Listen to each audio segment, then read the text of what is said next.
Yeah. Yeah.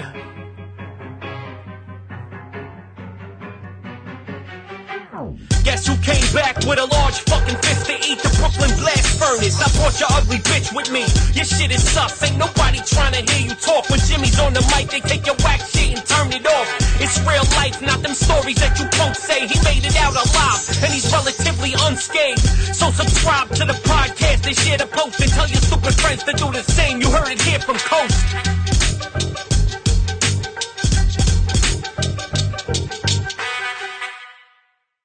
Do this. We're up. All right. That's it. See how easy. Another. There you go. Another episode of the Brooklyn Blast Furnace podcast with my man here, Lenny B. How you doing, Jimmy? How are you, sir? Born and raised in the Bronx? No. Born and raised in Yorkville, Manhattan, 93rd and First Avenue, Stanley Isaac Projects. Nice. Hey, Jimmy, fucking.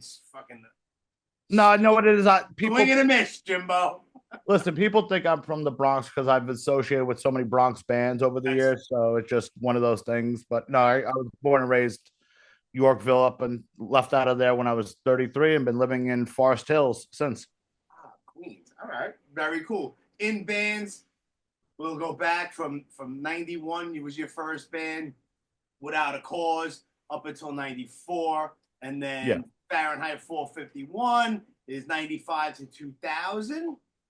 Yeah, yes, 2000, and then District9, of course, which is he did a 13-year run with those guys, 2000 to 2013, which is fucking awesome.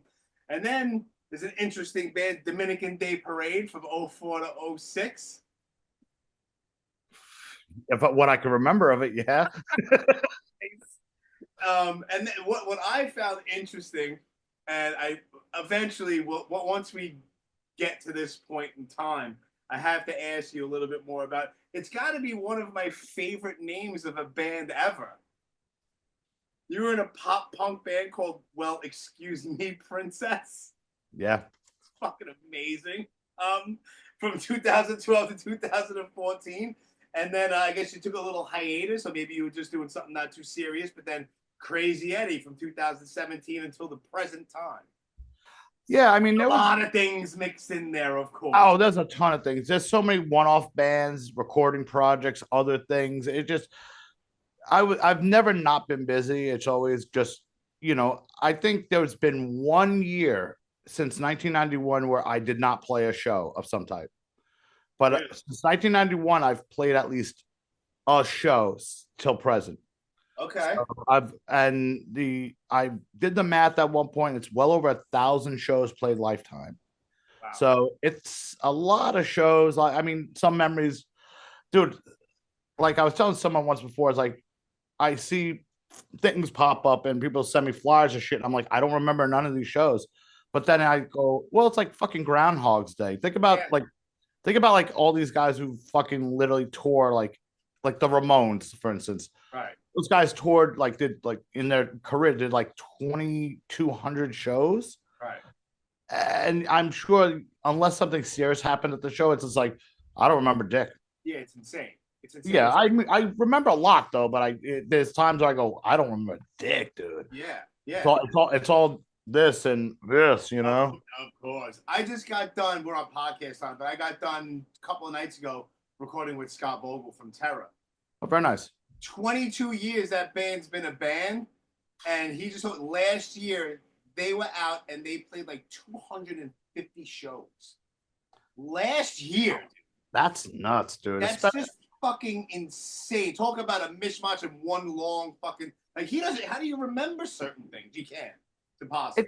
Dude, it's Groundhog's Day, and also to do it at that age. Yeah. Because because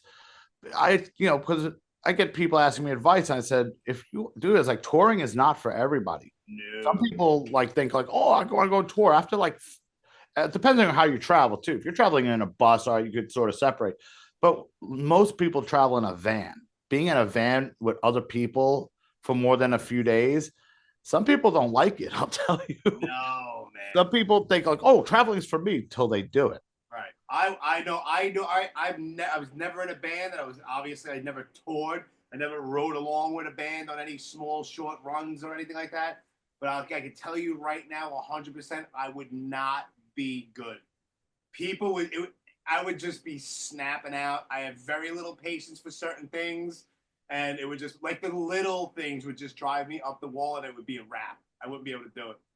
You know what? With us, especially during the Fahrenheit times, it was weed that kept us like calm. We were just, dude, we were blazed and glazed like 24 hours a day. So it was just like, you're just numb half the time. I think our first tour for that was like, well, we had been doing weekends with H2O a lot, but our first like 7-day run was with VOD when their Roadrunner record dropped in '97. We did a quick up and down the coast. The Green Drip record? Yes. My favorites. That's a fantastic record. I loved that record when it came out. They were in '97, they were at like they were crushing. Yeah, man. They were fucking crushing everybody. And there was a point in the van, like, so it was the 5 of us, and we had 2 guys working for us. We had this guy, Mark Holloway, who wound up tour managing H2O for a while, and Warren Lee. Shout out to Warren.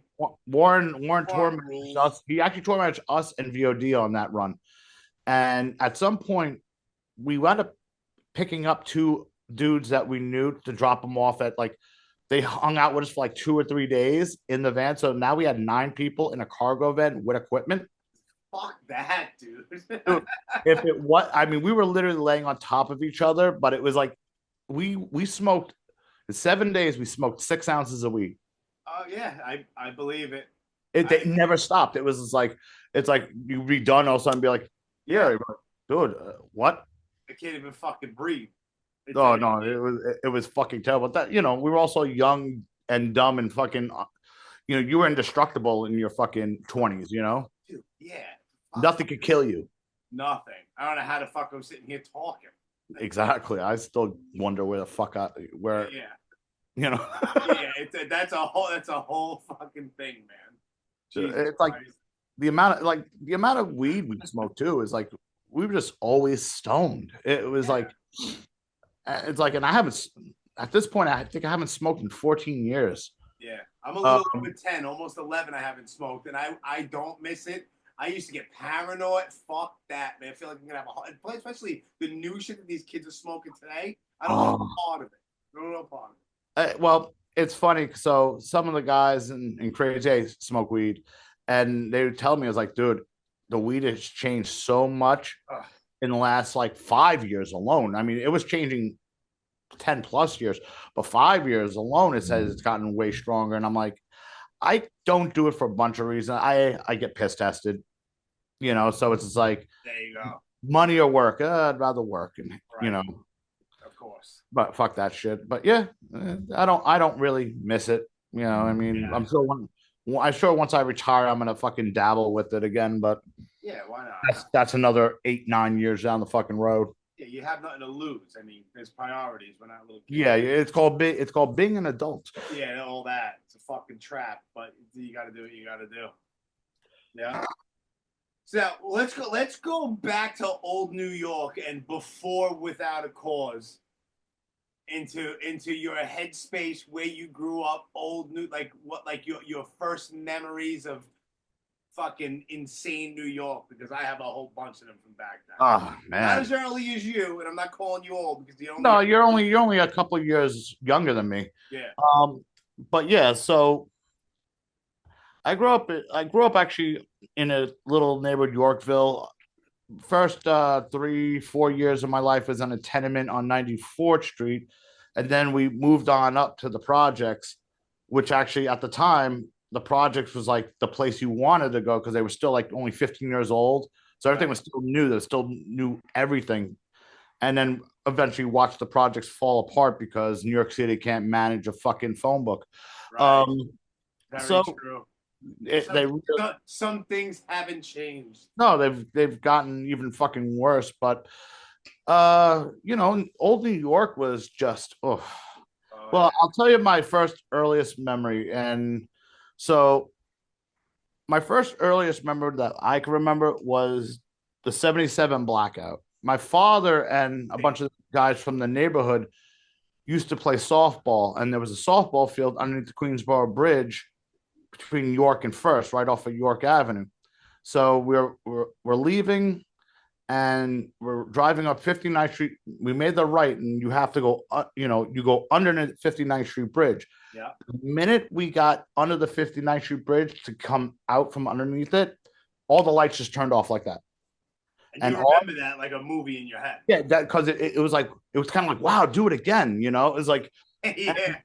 And all I remember, my father hit the accelerator and flew up First Avenue to to where we lived, and him and the guys wound up like hanging out all night, drinking beers, smoking weed, and doing God knows what else, just to keep an eye on the block. Right. Because we were only we were only 2 blocks away from Harlem, and people were definitely coming down to try to break into shit, and guys were just fucking, lumping each other the fuck up, and that was what it was. But for the most part, what I remember about old New York, what's different, especially today, is the sense of neighborhood, sense of people looking out for each other. Yep. Other people's parents would fucking smack the shit out of you if you got out of line, and then you go back. Yeah. You go and tell your mom, like, oh, so and so hit me. He's like, what did you do? Yeah, well, you probably deserved it.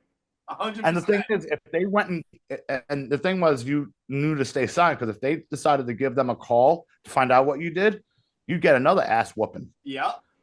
It's like, yeah, maybe I'm not gonna do this. Keep my mouth shut. Yeah, it's like I said, there was a sense. Yeah, it probably did deserve it, but like I said, there was a sense of community, a sense of neighborhood that I missed. Like when we were living in the tenement, I think our rent was like $1.50 a month, which is, I mean, you can't get jerked off for $1, like $150 anymore. And Right. and when I moved out of the projects in 2008, they were only paying $600 and change. Really? But then when my mother and my sister finally decided to boogie out of there and relocate, my sister met someone, they moved to New Orleans. So they took my mother down, and they were paying more than what I pay here in Queens. They were paying like 22 something. Really? They were just trying to get them out. They were just trying to empty out the projects. Housing likes to warehouse apartments and never use them. Right. Or they like to sit on them for a while because their money's not there to renovate the apartment. Right. Especially if, we lived in that apartment for like 20 some odd years. We lived in two different apartments, but that apartment we lived in there probably close to 30 years. Wow. And, it was falling apart when I left, and it really fell apart after I left. And it took them 3 years to eventually get somebody else in there. Jesus. But yeah, I mean, like I said, this is, I grew up in an era like we had video games, but it wasn't like, ColecoVision. Oh no, I remember the first, bro. That was an event, bro. I remember when we got the first Atari 2600. That shit, and I remember the games. We had boxing, which was you go on. Oh, it was like, yes, it was the white thing and black thing, just complete white and black, and it was terrible. But that was the shit back then, and there was no different punches. It was just right, left. That's all it was. Yeah. And they had what they called tennis, but it was just really Pong. Yep. And I had Chopper Command, which was nuts. Yep. Chopper Command, I believe, was an Activision game. Yes. And then, of course, you had everybody at the time. Everybody's favorite at the time was fucking Pitfall? Pitfall was the never-ending game. It never ended. It's just board after board. And Pitfall was the shit. Zaxxon was really good. Zaxxon ruled. Zaxxon was great, dude. Yeah, man. Yeah, we didn't have the Atari. We had the Coleco, which had the adapter to it, so you could get all the Atari games and the Coleco. And I remember thinking, shit. Wow, it's fucking fancy. I wasn't that fancy. Yeah, but the thing was, looking back at it, it's like like I used to think like, oh my god, the graphics are so much better. Now I've actually gone back and looked at some of these old games, like watch like YouTubes of like some of the old game screens. I do that too every once in a while. What the fuck was I thinking? Yeah, man. What the fuck? Like, this is terrible. I mean, I'm not a big gamer per se. I mean, I have couple of games I fuck with, but I'm not like, but after that, that would like run its course for like a couple hours, and then you just go outside and play fucking kid games and get into trouble. Exactly. And that was where I'm. I don't know how the hell I made it out of childhood because our trouble involved like, so there was when we were kids, there was like one dare, and on top of the buildings there was like a 4-foot chain link fence on the roof, and the dare was to walk on the outside chain link fence, and shimmy along the roof line, and you think about it now, it's like, well, what we weigh like 70 pounds back then, you know, weren't worried about your body weight dragging you down, but you get to those corners, you go, yeah, and then you look down, it's like 25 floors straight down. Yeah, it's stupid things like that. Manhunt, Ring of Lario, Skells. Bro, Manhunt was the shit. We used to be we'd be on roofs, climbing in backyards, hiding in fucking. You go in backyards, you like the cellar doors that open up, like the 2 cellar doors, and you go down into a basement. Like some of them will be left open, bro. I'm literally like breaking and entering in someone's basement. I'm like underneath, trying to hide, climbing roofs, all kinds of shit, bro. There was always that one asshole kid though that would go home. Yeah. There was always that one asshole kid that would go home when you were playing. Right. It was always like, where did he go? And it's like, dude, we really technically, and you start like someone would go knock on someone's door. It's like, yo, dude, what happens? Like, oh, I had to go take a shit, and you never came back out. Right. Asshole. Asshole. Yeah. And you'd be like, look, hilarious. I forgot about. There's always that one. There was always one. Yeah. Always one. It always took one fucking kid to fuck you up. It was like, and then broken off into sides. There's who's, and what the fuck. Yeah, we were, like I said, and the thing was, growing up, like all our fathers all kind of grew up with each other because they were all from the same neighborhood. Mm-hmm. So a lot of our dads were just like fuck ups, they'll just looking back at it, they're all my father was a fucking train wreck disaster, bro. My father was a Vietnam vet, right? Okay. So he already had a few screws loose, and he like there's so many stories I could tell about him, but I'll tell this one because I could sort of get away with it without incriminating anybody. But so there used to be this mentally handicapped kid who lived in the building across from us, this Asian kid, and he would just grab the child gates and be like, oh, fucking yelling for hours. So he would get away from his mom downstairs. And this is when before my dad got clean, he was drinking a friend of his on one of the park benches. And my dad always used to carry a fucking pistol in his waistband. And my dad getting all fucked up, probably tuned up too. Yeah. And the fucking kid gets away from his mom and he fucking goes in front of my dad and goes, ah! My dad gets up, his boy grabs him because he went to reach in his waistband. And my dad's like, I thought I was having a fucking flashback. And I was like, oh, dude, Yeah. Or the time he punched a cab driver in the face for cutting him off. Okay. And sometimes you have to do that, I guess. No, he just it's not that he punched him, because I saw him. He used to carry a thing of ball bearings in the ashtray. Fuck. Right? Okay.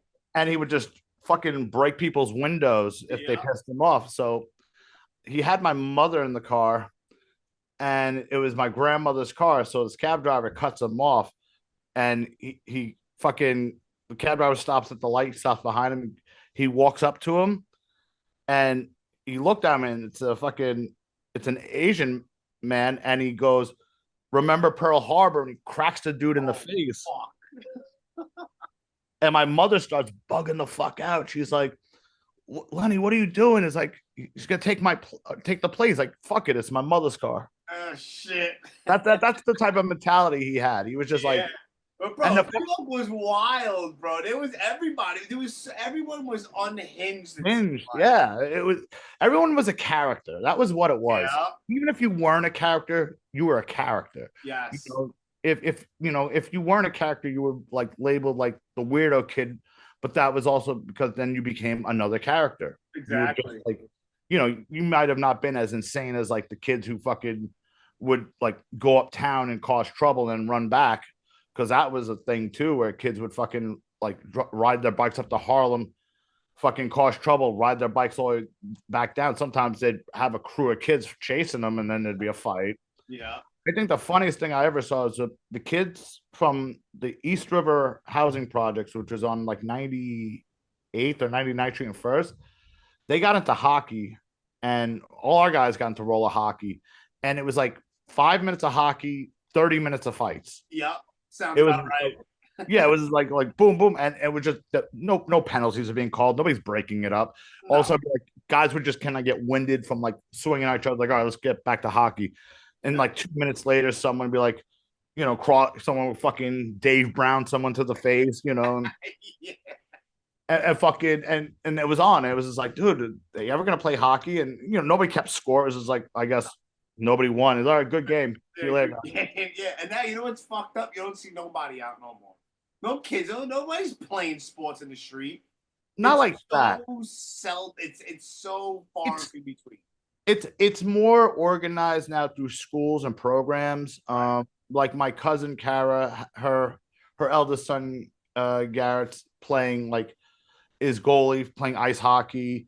But it's like when we were kids, if you wanted to go to that level, you need to have some money behind you. Yeah. Like just play regular street games, like oh, let's go play softball, let's go play stickball.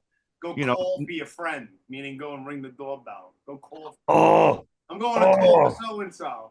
Dude. Yeah, speaking of doorbell, so there was another game. What wasn't a game? It was just more like being fucked up. We used to play a game called Knock Knock. Okay. Or Ring and run. Yeah, ring and run. But the thing was with us was we were more devious about it. Like, okay, we would like run fishing wire down the terraces to another like 3 terraces down and fucking, fish it all the way down, tie to the door knocker, run all the way back up, knock. And a lot of times they wouldn't see the fucking fishing line, or we would break out the fucking light on the terrace. And then you would hear them just get pissed, or we would tie 2 doors together, bang on both doors, and then they couldn't, they couldn't open the doors. Yeah. We'd tie stuff to the doorknob, so when they opened up, like all this trash would like come into their apartment, into the house. Yeah. Some kids would sometimes they would do the quick door knock, or they'd do the cop knock. Some kids would actually go and use their foot, like fucking really jam it to it. One kid, I'm not gonna mention his name for prosperity, but he went to go do that and actually fell into the apartment. Oh fuck. Yeah, but he knew the people in the apartment, and the father beat the shit out of him. Nice. What the fuck you doing? Bah, bah, bah. It was like, again, and it was like he didn't go home and tell his dad because he knew he would have gotten his ass kicked again. Yeah. You see, all before the fucking internet, we were busy. We found shit to fucking do, man. A lot of it wasn't righteous, but it was still shit to do. Of course not. But nothing was. I mean, that was the times, man. It's different time, different generation, different New York, dude. Well, we didn't have cell phones. We didn't have instant cameras in our fucking pockets. That was like the one thing I tell people is like we didn't have like all this crazy fucking technology. So nothing. Nobody was trying to bring out. Yeah, and nobody was trying to bring out video cameras when those existed either, because it's like you're gonna run with a 20-pound video camera. Yeah, giant fucing thing. Yeah, exactly, like a fucking on your shoulder, like a fucking 1980s news reporter. That's not happening. No, you had to travel light and fast. And Halloween, Halloween was always a fucking horror show, man. Everything, cream and eggs and nair everywhere, dude. We took Halloween to another level, though. I'm sure, because again, we were like white trash kids. So was I. It wasn't just like white kids. It was like white kids, black kids, Hispanic, a couple of Asian kids. Right. So we had like the United Colors going on with us. But what we would do, like people would save up, like, because you remember when 4th of July would pop around, the list would pop around. Yeah, 100%. Everyone had a fucking fireworks list. Yeah, so back then, this is when you could still buy the real M80s and Blockbusters. So guys would save at least a dozen of each for I gotta save these for Halloween, and so it would be fireworks. It would be baseballs or cue balls in a sock with a little bit of flour. Yeah. BB guns, paint guns, uh, slingshots, Yeah, like and a fireworks. fucking war zone, dude. And it was always fun because eggs was like the last thing on your list. Like so we'd walk around the neighborhood between like 96th Street to like 86th Street from the river to about Fifth Avenue. That was like our territory. Right. And you'd have the kids come down from uptown, and one of our guys and one of the other guys would square up, boom, boom, boom, word. And then they just, nobody was trying to kill each other. It was just like, a couple of eggs would get whipped, someone would get pissed off, then the two toughest kids would square up. Yeah. And would a few handed, but nobody ever got knocked out. It was just like, a little scuffle. It was just like, yeah. Oh, all right, bet. And then they fucking walk off. It was just different era, dude. Yeah, dude. Nobody ever brought out a gun unless somebody owed somebody fucking a lot of money or did something extremely dirty. And even then, that was a rare thing. Yeah. It was so rare to fucking get to that point. I don't think I ever fucking knew any of my friends to get gunned down, like that, or anyone from the block. It was just, we just settled things with fist. I wasn't the guy usually fighting because it was usually, we had a lot more, like, for instance, like, he's a little older than I am, but he comes from he actually comes from the building from me, Tommy Carroll from Straight Ahead. Okay. He grew up in the building in front of me. His dad and my dad were friends. I got to know Tommy. I remember seeing Tommy around when I was younger, and with the blonde hair and like back in during the straight ahead days, and he was a sick fuck too. But he was a good sick fuck. He was our sick fuck. Yeah. He was our sick fuck. Yeah, well, you know what it was, dude? He was like going to CBs when he was like 15. Yeah. And like he had this whole other thing, like, I'm over here still playing with cars and shit, and he's fucking, he's playing Straight Ahead, and he's playing drums for Utah Today and drums for New York City Mayhem, and living a life. And and speaking of Tommy, God rest fucking Alexa. She just passed away. Yeah. It's just, I met her a couple times. She did not play. She either liked you or hated you. Thank God she, Tommy's like, oh, it's like my little brother. I'm like, all right, good. Shit. I'm not gonna get my head shoot off. Right. But dude, it was something back then, man. Graffiti. I remember going to work. My real father used to work at Merrill Lynch, right next to the towers, and every once in a while I would go to work with him. And even like, but it's just a memory of mine. But I remember being on the train with him, and everything was just filthy. Everything, all graffiti. The whole city was just all graffiti, and yeah, it was. And even like I'd be like 9 years old, 10 years old. I was living in Far Rockaway at the time, and it was. Oh God, you had the trip, and holy shit, bro! It was fucking, talk about white trash, bro. I lived on 114th Street between Rockaway Beach Boulevard and the beach, bro. And I remember the rent there. We had a 2-bedroom apartment, and the rent in like 1985 was like $400.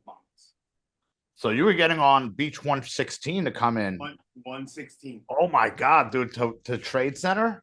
Yeah. Oof. That was his route every day.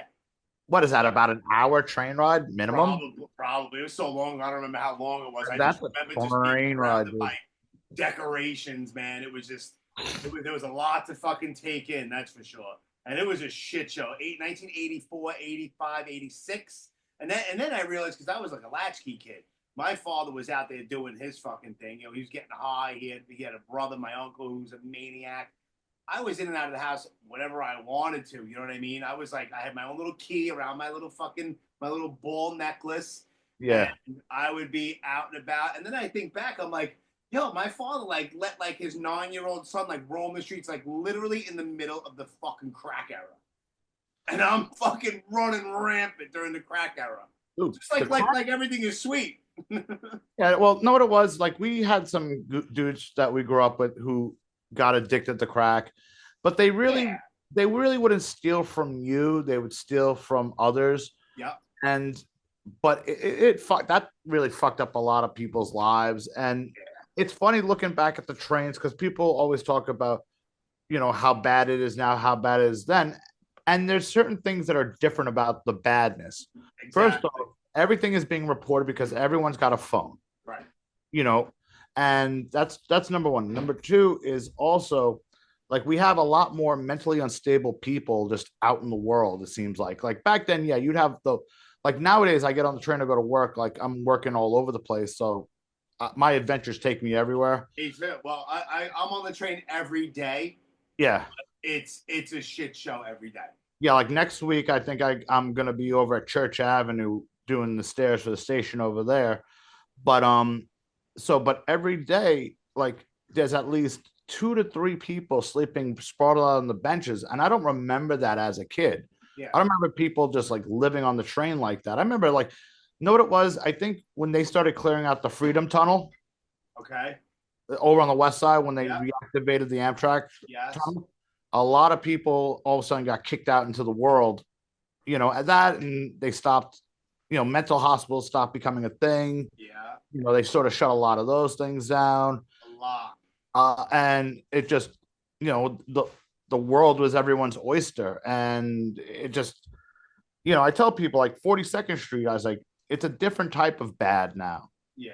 Because back then it was just people trying to fucking rob you of your money, but doing it with a smile, Yeah. or fucking now it's like it's all these mentally unstable people everywhere. And they tend to try to push them off into like past 8th, 9th Avenue, Yeah. into the kitchen. But like it's just a different world we live in as far as like the craziness. Like the 1 year that sticks in my mind because I'm still in high school is 1990, and that was a year everything fucking like the city went to shit. 2,200 murders, largest fucking murder that record on in the books. Yeah. I remember I would fucking see the tally every day, and it was like I remember they made a big deal when it hit 1,000. And then they made then all of a sudden by the end of the year, it was like 2,200 fucking murdered. And I was like, in Jesus. 1 year in In 1 year in New York City. I don't think we've come close to that in at least the last 15 plus years. I don't think so either. I mean, it got down to half of that by the next year, and it kept going. But that was a real rough time also to be in New York, because then you had all the fucking racial crazy shit happening. You had Yusuf Hawkins, you had Michael Griffin, you had Gavin Cato get killed, and then the Crown Heights riots. Yeah. It was like the city was just a fucking tinderbox. I'm surprised that's all that. I'm surprised that was it that happened. That I think where it started, it started to smolder a little bit was the Howard Beach incident. What was that? 86. Oh, at New Park. Yeah. Yeah, I think that was 80.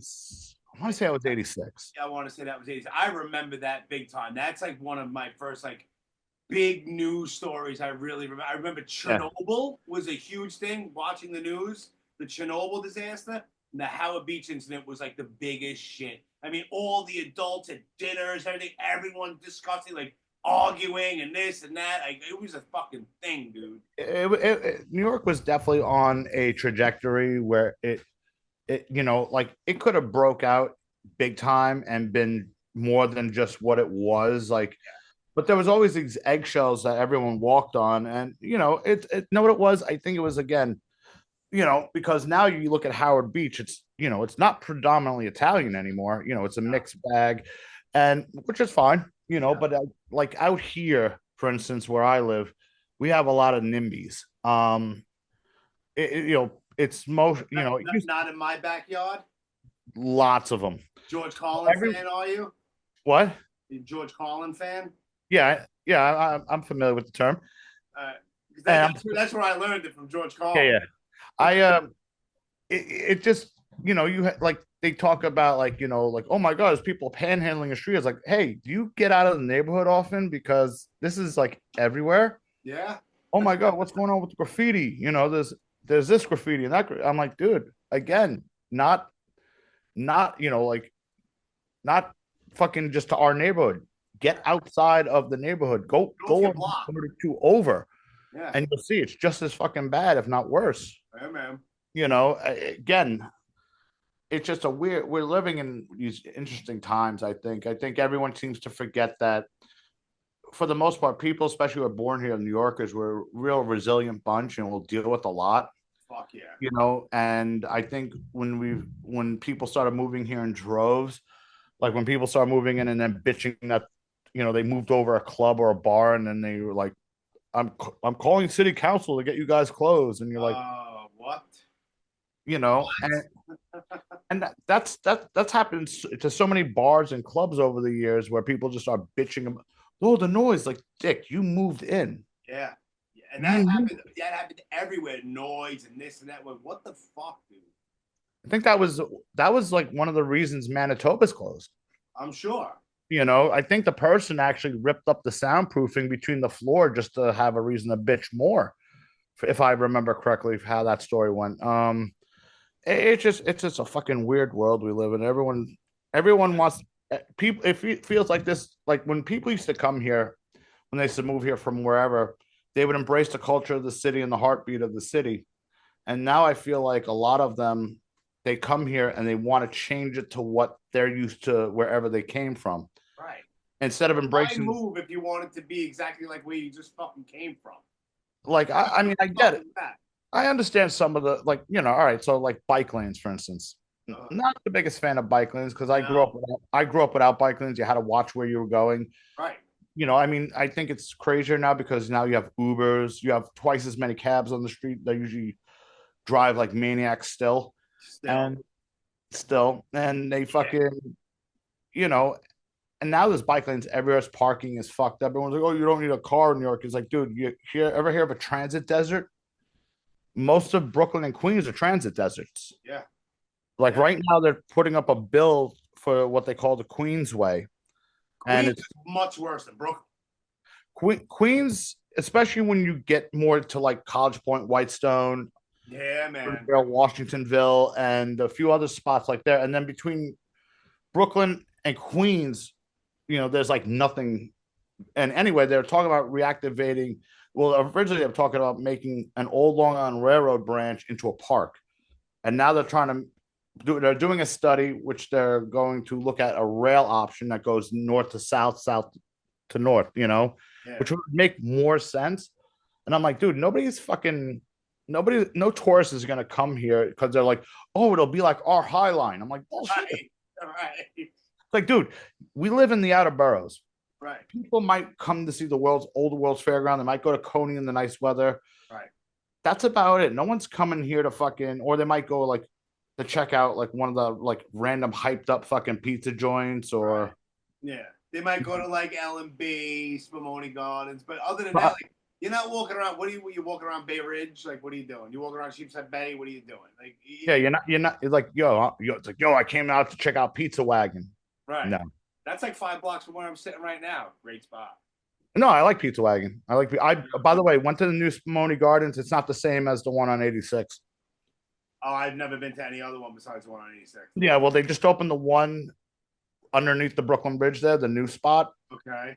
And we drove down that way and was like, oh, fuck it, let's go get a couple squares. I don't think the ovens have the flavor yet. I don't think the fucking pans have the flavor yet. I think they all new shit. It looks the same. It feels the same. It's just not the same taste yet. Really? Okay. It'll get there. But yeah, dude, never been. I always have the debate with fucking Craig ahead all the time about pizza all the time. I brought fucking Craig to L&B for the first time in his entire life like 3 years ago. I know people who hate fucking L&Bs with a passion. But that's just somebody being a contrarian. No, what it is though, it's some people just don't like the squares. I understand that. You know, it's not for everybody. Like I've tried the regular pizza L&B, whatever. Yeah, I go there, I get the squares. That's it. I go to Pizza Wagon, I get the squares only too. Yeah, when Fahrenheit did a recording last year before with Jerry Farley, and when we moved the recording over to his parents' place, he like vocals and some other stuff. He was like, oh, let's go order pizza. I was like, where we get? He's like, the Wagon. I'm like, all right, I know I've had pizza from the Wagon. Let's go. Yeah. I was like stoked, and the other guy was like, oh, I thought this was gonna be like L&B. I'm like, no, you dick, it's a whole different pizza. Leave it alone. Completely different. Completely Yeah, different. you know, and Did you record with Jerry Farley out on Nova, out on Staten Island, or no? no, I wasn't falling for the banana in the tailpipe with him with that one. Oh no. No, Jerry. I've known Jerry for fucking ever. And I mean, everyone knows Jerry. Jerry has helped out countless amounts of people. Jerry's a great guy. Yeah, I was doing recording projects with him in the early 2000s, but I met him. Funny story. So I met Jerry Farther for the first time when Shutdown was recording Turning the Tide for SMT Records. That was the first time I met him. So it was like 90, I want to say 96. Okay. And it was down at like, I want to say SD50 Studios where the Iceman did their EP. Okay. Iceman.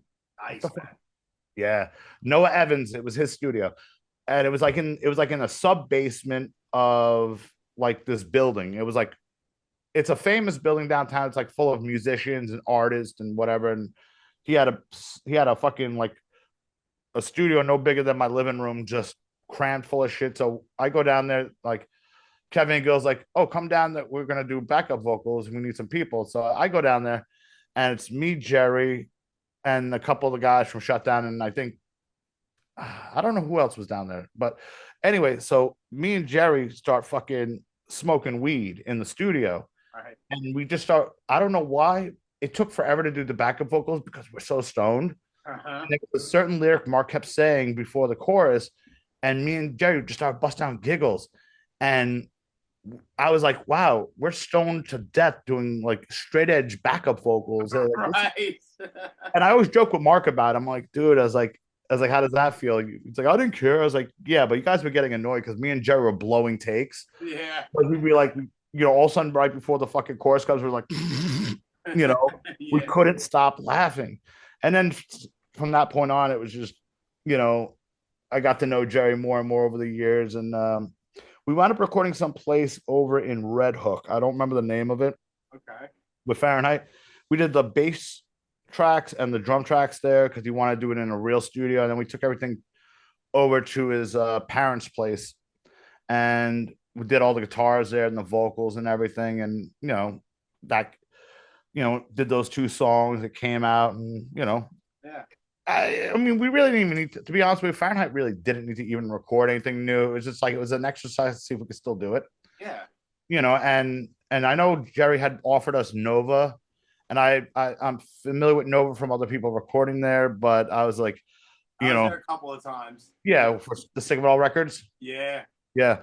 So we, I kind of had a wheel and deal with Jerry a little bit, because I was like, dude, I'm not paying that price. Yeah, I'm sure it's got to be ridiculous because that place is something else, man. I've seen all the videos. I know the layout of it, and I'm like, did you ever see the mini ponies that are outside?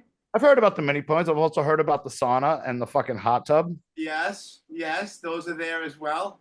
But the mini ponies, it's like me and Armand. I'm like, we're playing with mini ponies. Like, what is happening right now? Isn't that Steven Seagal's place? It used to be Steven Seagal and Kelly LeBrock's compound, but where they record was like the guest house, which is like a mansion in and of itself. And then you outside, and then you look, and then you see the main house, which is fucking insane. And there's gigantic sculptures and statues of like Poseidon and Neptune and all these crazy things, all like right off the water. It's incredible. And there's mini fucking white horses running around. It's just, what's going on here? This is on Staten Island? Yeah, it's very strange. It's awesome, but it's very weird. Like I said, to me, because I had done recordings with Jerry where we used to kind of just record in someone's basement. And used to get great sounds. In fact, this record right here, the A7 comp, recorded during COVID, and we wound up recording it in our drummer's basement. He came with like a car full of like random studio stuff. We set up a fucking studio, like we set up the control room in my drummer's living room, ran the snake to the basement, recorded in a couple of hours, and was like done with it. Yeah. And I was like, because he was like, oh, why don't I was like, dude, remember back in the day when we used to just get fucked up and just make recordings in a basement and it sounded great? Because to me, it's about the engineer. It's not, sounds help, Sure. And I would tell people that with music shit, it's like, dude, great equipment's great, but all of your sound is here. Of course. This is your sound. You know, I love when people try to like ape, like for instance, like a lot of people try to ape Craig and get his sound. I'm like, dude, that sound comes out of Craig. That yeah, all right, maybe it's red, maybe it's the fucking his amps, and maybe it's this that, but it's his DNA. That's his sound. That's his fucking sound. So I'm gonna blow up Jerry's spot right now. We've told the story before in public, but now no, I have to tell the story because he'll laugh. So we were doing some random recording. He used to live out in Huntington, Long Island. So I used to travel out there to like do random recordings with him. And one day, me and Jerry, like, you know, we scored a fucking 8-ball, right? Okay.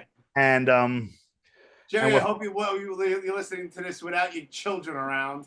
His I think everyone, you know, Jerry's been clean for a long time. I know. I'm breaking Jerry's balls. He could joke about this. So we were doing something, and it was the first time he was meeting his future wife's father. So I just remember we were fucked up, and we're out in the fucking driveway playing basketball, like just and the father rolls up, and I'm like, oh fucking shit. Uh-huh. We're both like, yeah, not good. That'll fuck up your head, man. yo, dude, we both went to like semi-panic mode and like had to get straight fast, you know. Yeah. It was just like, dude, it's funny, like the shit we used to get away with, you know, just being animals, you know. Yeah, man. Big fucking animals. Which fucking, my brain works in fucking strange ways. So we're talking about all like early 90s and all that stuff. And of course, you know, we're talking about drugs and all that stupid shit we used to do. But you have to. Of course. That's part of the first time I ever heard Crazy Eddie and I saw the logo on my 116th and Lenox. I'm like, what the fuck? Park. I've been there, dude. It was actually 116 in Park. It's off of it. It yeah. Used to be off. There was the bodega on the corner. And it was like, at least when I was going there, it was like 92, 93, 94. And I think that was about it. And then there was like the bodega. And there was, I guess there was a door. And then there was a bicycle repair shop, I want to say. And then there was another door. And that was Eddie's at that time. Yeah, most of the guys from my block, the dust they smoked was either Red Devil or Mad Dog. And Crazy Eddie was like the treat, you know? Oh, Crazy Eddie was the shit. Best dust in the city, dude. There was dudes up on the roof with fucking walking like New Jack City, dude. Yeah, it was fucking, that's when New York was a lot of fun, but very dangerous. But you know what? It was dangerous if you were like a dummy.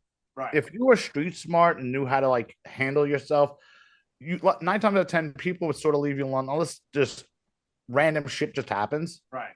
You know, like I walked in and out of there a couple of times. Like I fucking like, of course, there's that nervousness, of course. I'm like a white guy in the middle of 1992 Harlem, and it's like 1 o'clock in the morning on a Friday. Yep. You know what I mean? And it's fucking, you know, the streets are alive with people.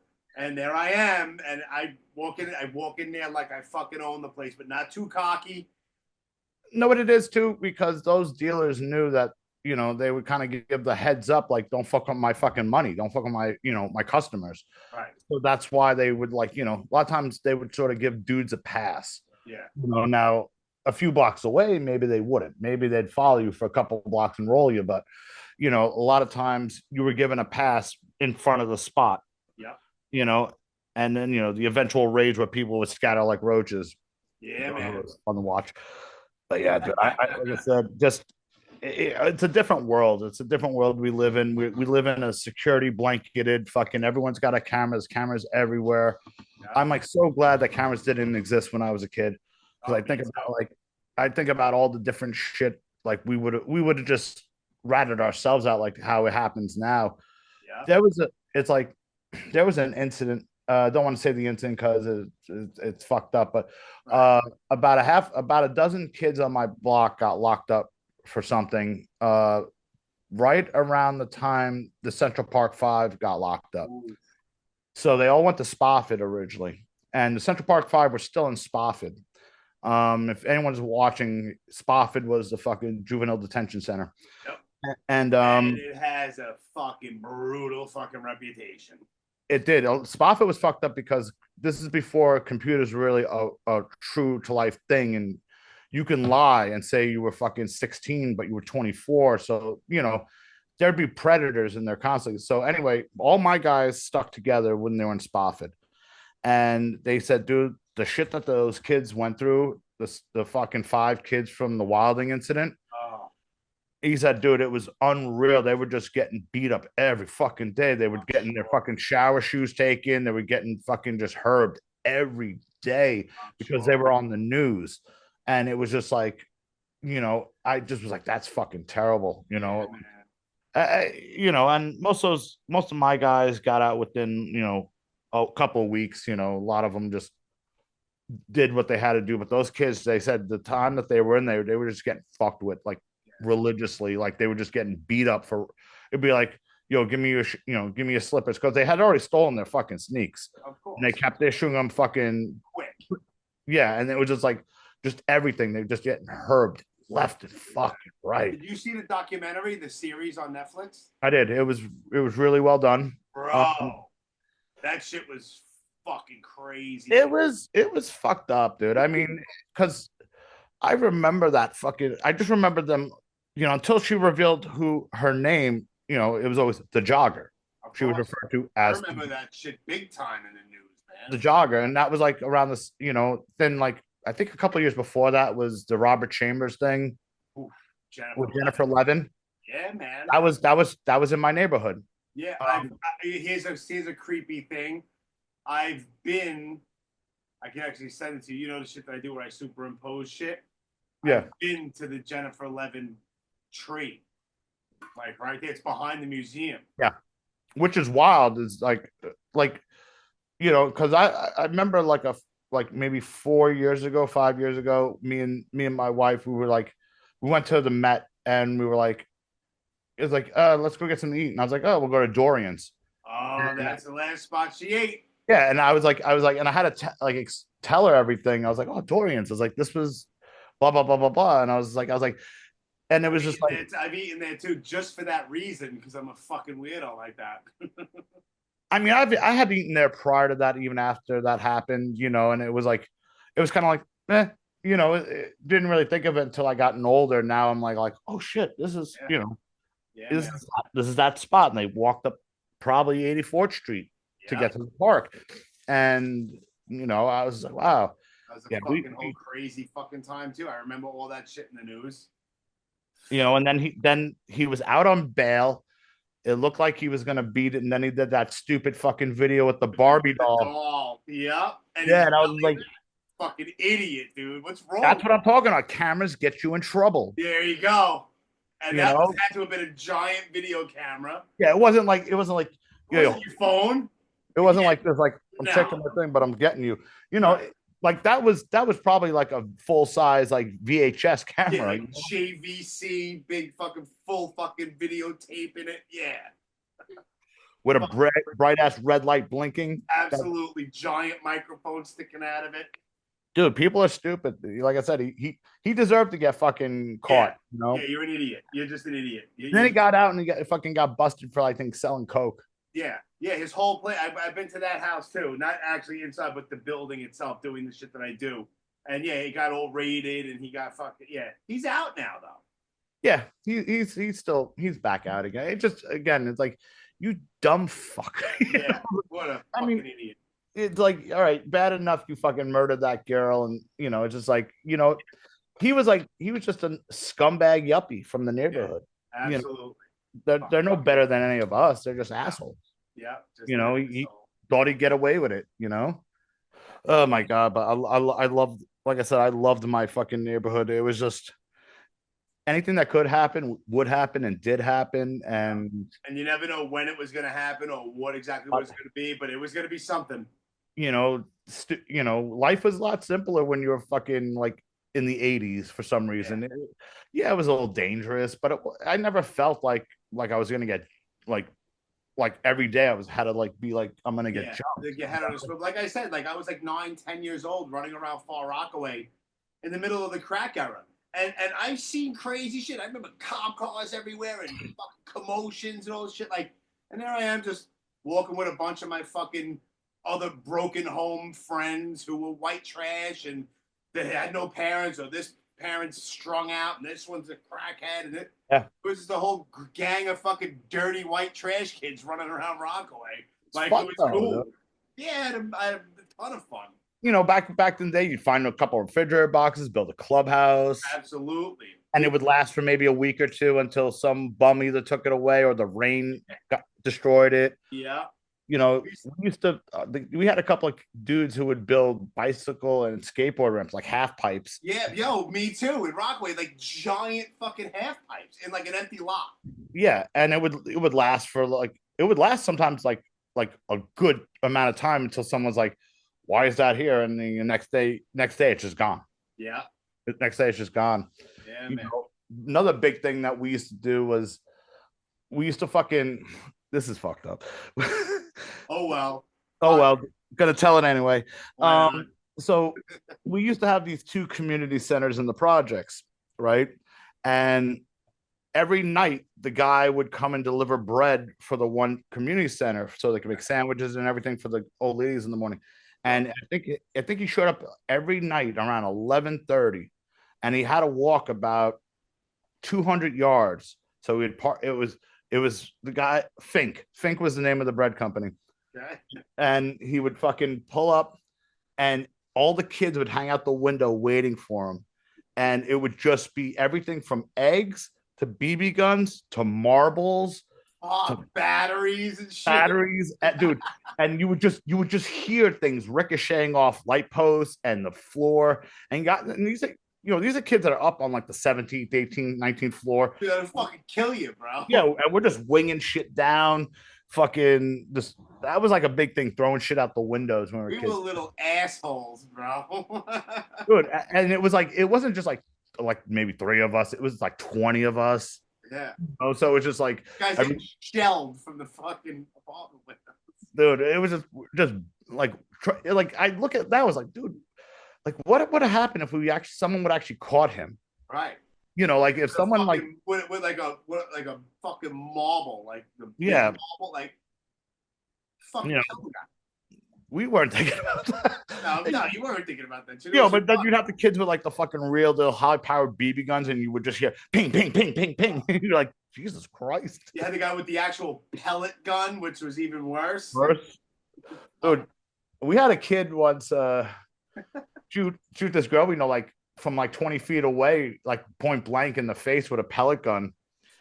She said something to him, and he was like, "Fuck you," and it was like, "Pow," and caught her like right here in the cheek. Bro, that shit's embedded, bro. That shit's in. He got it out, but she still to this day has a mark, a pock mark where that he could have definitely took her eye out if his aim would have just been a little more fucked up. Jesus Christ. You know, again, this shit you did when you were kids, I love it. That's why I knew at some point I had to get away from that, and that's when music kind of crept into my fucking life, dude. Yeah. I was like, oh, me and a couple of guys from the block started playing music together. And then I was like, I got to do this, because if I keep going down this road, I'm going to end up in bad situations. Absolutely. You know, like it got to the point where, guys were getting now into like car theft and fucking other stupid shit and shit that could put you away for more than like we get to the precinct and call your parents to come get you. You're going. You go to jail. You're going to prison right now. Yeah, we were all getting to that age now where we're old enough to now go to real jail. Right. Fuck Spofford, fuck juvenile detention. You're going to Rikers and then possibly somewhere else. Right.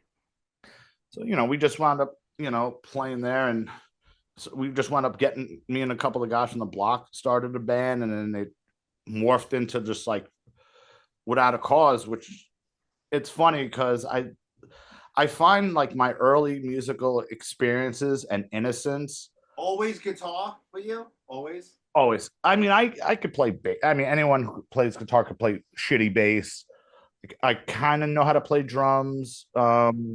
Could dick around on piano, but guitar was always a thing. It was always like guitar was always like the thing I gravitated to the most. And and I started playing probably when I was like 12 or 13, and I just kept going at it, and just like a kid though, there was like a age between like 14, maybe 15 where I just stopped playing, Yeah.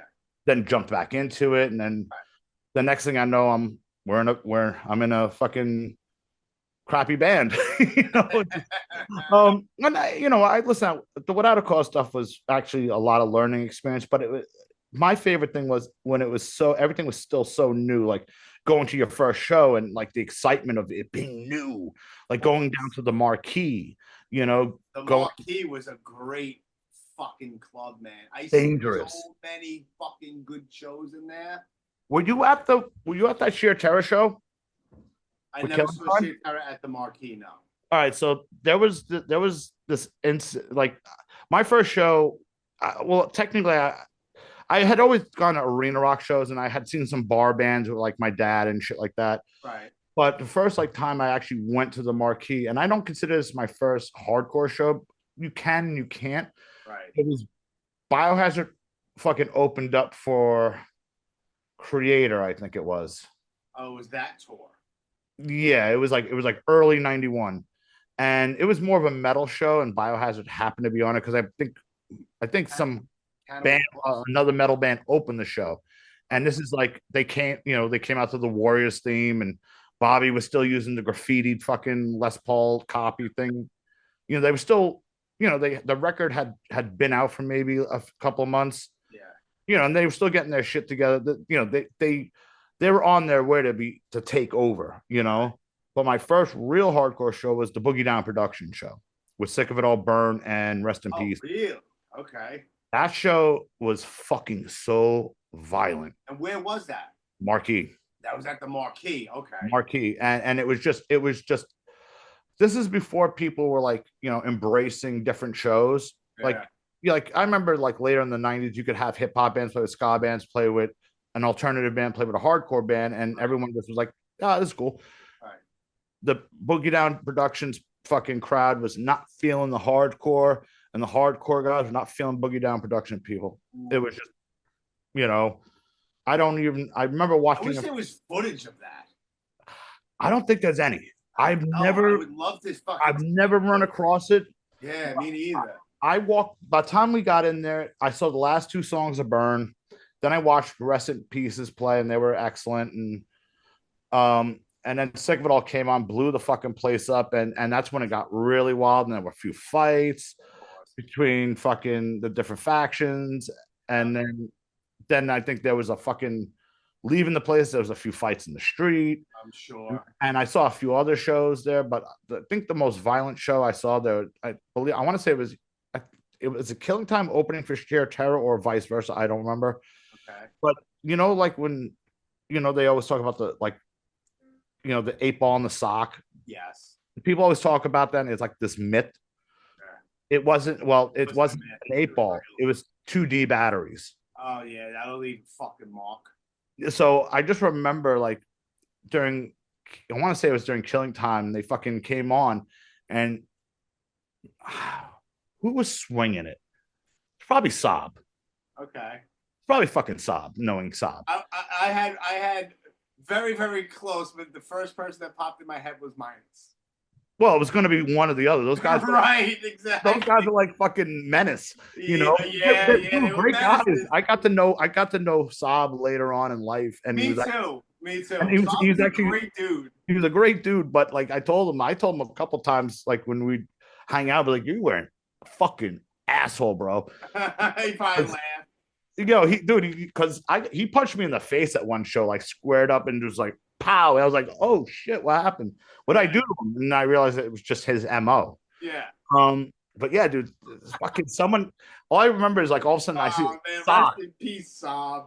I just see a sock getting fucking sworn on, and then some asshole fucking was up in the balcony and occasionally would squirt mace down on the fucking floor. Oh my god, dude, it was chaos. And then again, leaving the place, it was another fight outside.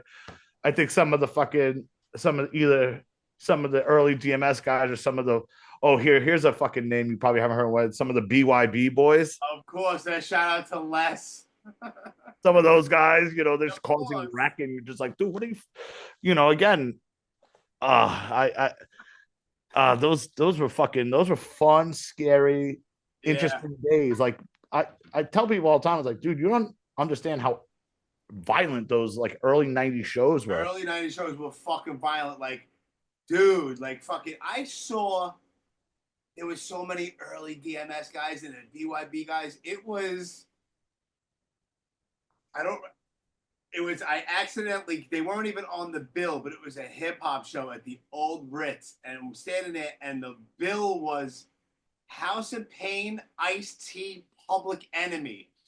But all of a sudden, there's like 15 bald dudes that just bum rush stage, and it turned out to be Onyx. And I had no idea who they were. And then, like, a month later, I see their first video on MTV. I'm like, oh, okay, this is fucking Onyx. So it was that, but there was so many DMS dudes, and it was, bro, it was like a half a hardcore show. And like, Yeah. there's like a young, very angry Kevin Bulldoze, rest in peace, with a whole slew. And I was over like, I didn't know him at the time, but like we've seen each other or whatever. Yeah. And there was somebody he was with. I don't remember who he exactly was. He came over to me, and I was just kind of like, "Is something gonna happen?" Because everybody was on hinge, bro. You never know what was gonna happen. So like, he came over to me, and he was like, "Yo, what's up?" I was like, "What's up, man?" He's like, "Yo, is that guy with you?"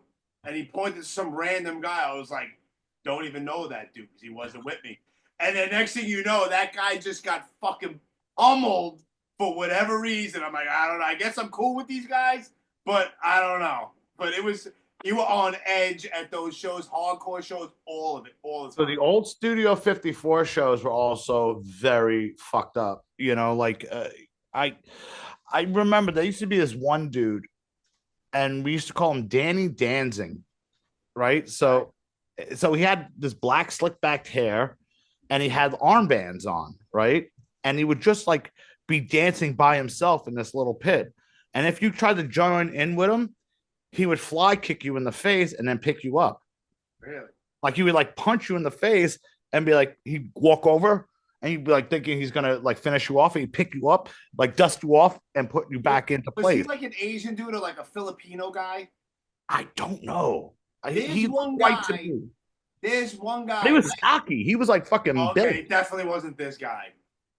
Definitely not. There was one guy, I don't know his name. I saw him at every show, and there was a lot of shows. There'd be like 2 on Sunday, Saturday night, 1 during the week, like shows everywhere. And there was one guy, I want to say, I could be wrong, but I believe he was probably like Filipino. And he had long, slick back hair and a ponytail, thin guy. And that was the first guy I ever seen do any kind of like karate type shit. But it wasn't like the way it is now. But I used to bug out and watch this guy. They would be a fucking and that dude would just hold his own. And I was like, he danced different than anybody at that time. And I came across one picture of him, and I sent it to a few people. They were like, "Yeah, I remember him," but no one knows his name. And it's just bothering me for whatever reason. Some random dude. But I mean, you got to think about it. There's a lot of people who are no longer like. Then he just disappeared. Well, a lot of us, not for nothing. I remember me and Warren Lee were talking a while back about how, you know, a lot of, you know, there's only a handful of us left from those times, you know, and it's fine. You know, we all get older. Something, you know, unfortunately, you know, I realized that we're all starting to die off. Like Rich Hall passed away. And you know, I didn't know Rich outside of shows really. I would run into him and we say hi and exchange pleasantries, but I didn't know him personally, but I've seen him a million times. Yeah, exactly. And he just, you know, and I'm like, wow, we're getting to that age, you know, like a lot of the first generation guys are starting to go. Yeah. And I consider myself a third generation guy because I broke up hardcore into like the beginning to the mid 80s, then from the mid 80s to about the early 90s, and from the early 90s it goes all over the place. But there were two segments of the 90s I remember. So the first half and the second half. First half sort of like things sort of fell apart a little bit after the violence. Yes. And then there was some like rebuilding with like Bond Street Cafe and Wetlands, and then Coney eventually came in the picture in 95. Right. And then there was that what I call the Warp Tour era of the scene. Yes. Because when Warp Tour came through, dude, especially those first 2 or 3 Warp Tours, we got an influx. All of a sudden, there was like thousands of people at shows, and like H2O could pack Tramps, you know, VOD could pack Irving Plaza. Yeah. You know, these are all bands that, you know, especially with VOD, like Without a Cause played with VOD, like back during the Bond Street era, the fucking place that held maybe 100 people. Yeah. You know, and all of a sudden, like, we're both like, dude, there's 1,200 people in Irving Plaza tonight. How the fuck did this, you know, did we ever think we were going to end up here? Yeah. I stumbled upon Sick of It All one night. I had no idea. I was with a bunch of friends of mine who really weren't into the hardcore thing. And we just so happened, we were going somewhere in the city, and I was in my friend's 84 Bronco. And we happened to pass the Limelight. And I saw a whole bunch of people that I knew. I was like, everyone looks familiar. You know, so I rolled down the window. It was some random. I was like, yo, who's playing tonight? They were like, oh, Sick of It All. Bro, I ditched all my friends. I was like, yo, you guys have fun. And I got out. And it was like 92. And the fucking Limelight was just fucking jam-packed off the Just Look Around record. Packed to the gills. It was like, wow. I was like, okay. Insane. I was like 17 on acid. Oh. You know? Just in the middle of the fucking main dance floor, fucking Sick of It All on acid. This is great. Oh, it was awesome. Trying to hold it together. Best times of my life in the fucking Limelight. Sunday nights, bro. Sunday nights only. Yep. Oh my God. It just, again, that was like the thing I liked about like first discovering all of this, because that excitement of like everything is so new and everything is like, you don't know anything, but you're trying to figure it all the fuck out at the same time. Like, you know, like I had listened to hardcore for years before I went to my first show, you know, so I was like, by the time I got there, so I really quickly learning the rules, you know, and, you know, that excitement of like the Village, getting the Village Voice Tuesday night, because it came out Wednesday, but some newsstands would get it Tuesday, like at midnight. So you'd run down, be like, go right to that back section. You look at all the fucking shows, and you go like, oh shit, these tickets are going on sale tomorrow morning. I'm getting them tomorrow morning before everyone reads this. Yeah, you know, and you'd have to go. I still have a whole shitload of ticket stubs, dude. I have from Ticketmaster. Like there's so many. I even have, just to bring it back real quick, I'll take a picture of it. I should have been more prepared and had it out. Ticketron? No, no. I have an original Crazy Eddie envelope. Oh, the dust bag, yeah. With the sticker on it, still intact, but cut open at the side. Obviously, there's no product in it, but I have an original from like, that's probably like 92, 93, the latest. I tell you, dude. I have a lot of shit. I kept a lot of shit. And for some reason, I've always kept on to. I've moved a million times, drugs, alcohol, this, that, rehab, but for some reason, I still fucking have it all. It always came with me. I've kept a lot of stuff, but I just recently purged. I was randomly on Fahrenheit IG, you know, just taking care of it and whatnot, and somebody'd say, "Hey, you got any old shirts for sale?" Like, you mean like old stock? I was like, dude, I got my personal collection. Right. And I was like, it's been sitting in the back of a closet for fucking eons. I actually wound up, you know, selling like my collection plus some other shirts and got a nice fucking penny for it. But and some people were like, oh, what? I was like, dude, what am I going to do with them? I'm never going to wear them, not displaying them. They're just going to sit in a box till they rot. Right. You know, I was like, I'm more into like posters and print media. Yeah. Should I could display? Should I can, you know, put here. in a book or something, not something that I have to fold, right. You know, and whatever. You have anything left? I'll take a 2X Fahrenheit hoodie. No, unfortunately, I literally got rid of it all. Because I dude, I don't. Again, it is. I don't even have any Crazy Eddie merch that I've saved. It just, to me, I don't wear band shirts like that. I mean, I do wear band shirts, but I don't wear my own. Right. You know, and to me, it's just. I mean, I did the quick show you like my walls and shit. I can't keep it all. Right. You know, it's like I got. It's insane too. It's fucking. Yeah, it's just like you can't tell from this, but like. Well, I can tell there's stuff in the back over there, and there's stuff over there, and you know, and I'm sure there's stuff off the side. But you know, you gotta sometimes just purge. You can't keep it all. I mean, unlike Bob Riley, who Bob Riley has everything, and he has doubles. Riley's fucking addict, bro. dude. When I've saw those clips, I was like, Amazing. wow. I was like, dude, that guy got everything. Everything. Fucking guy got everything. And he's got doubles of rare things. He's one of my favorite people. Every time I see Bob, I was with him like a month ago up at the Extreme Music Awards. Every time I see Bob, it's like, what's up? Like, he's one of my favorite people. And the thing is, he's not selling any of it. No. That's all him. It's like they're gonna have to put him in a big ass coffin with all that shit. He ain't letting that he's go. going with it. He's going with it. He's gonna fucking he'll get cremated and it's all going in with him. You know, it's just like man. I was like, Jesus Christ, like, dude, he had like 2 different fucking like straight ahead 12. Like, I wonder if he has a judge Chung King can suck it. Probably. I wouldn't be surprised. Dude, did you see? He probably has like the original first press like Misfits Bullet red vinyl, which is like fucking thousands and thousands of dollars. He probably has one. I actually know someone who has one of those. What happened? I actually know someone who has one of those. It's insane. It's like you look at it and you're like, dude, I don't want to touch this thing. It's like, I don't even touch. I'm not into collecting like that. Like I'm fine with like getting represses of stuff. I don't. Me too. It's like, to me, with that comes like the responsibility of being the curator of it till you either pass it on or it gets broken. Right. And I'd rather just I'm good. Yeah. I'm good. Fuck that shit. Hardcore's collectibles is a weird thing for me. Yeah. It's like when I saw like the last Chung King record that sold publicly went for something like $6,500. Yeah. And I'm like, dude, that's the worst recording ever. It's like a demo. Yeah. And it's just because they made 110 fucking copies of it. And it was like, it became this mythical thing. Yeah. And the fucked up thing is, years ago, Bleecker Bob's used to have one like in the early 90s, like for $200. Ooh. They had the original Rest in Pieces first print, the straight ahead 12-inch, and some other things. And the straight ahead, I think, and the recipes were like 100, and the Chung King was like 200. And it's like, if you only had the fucking,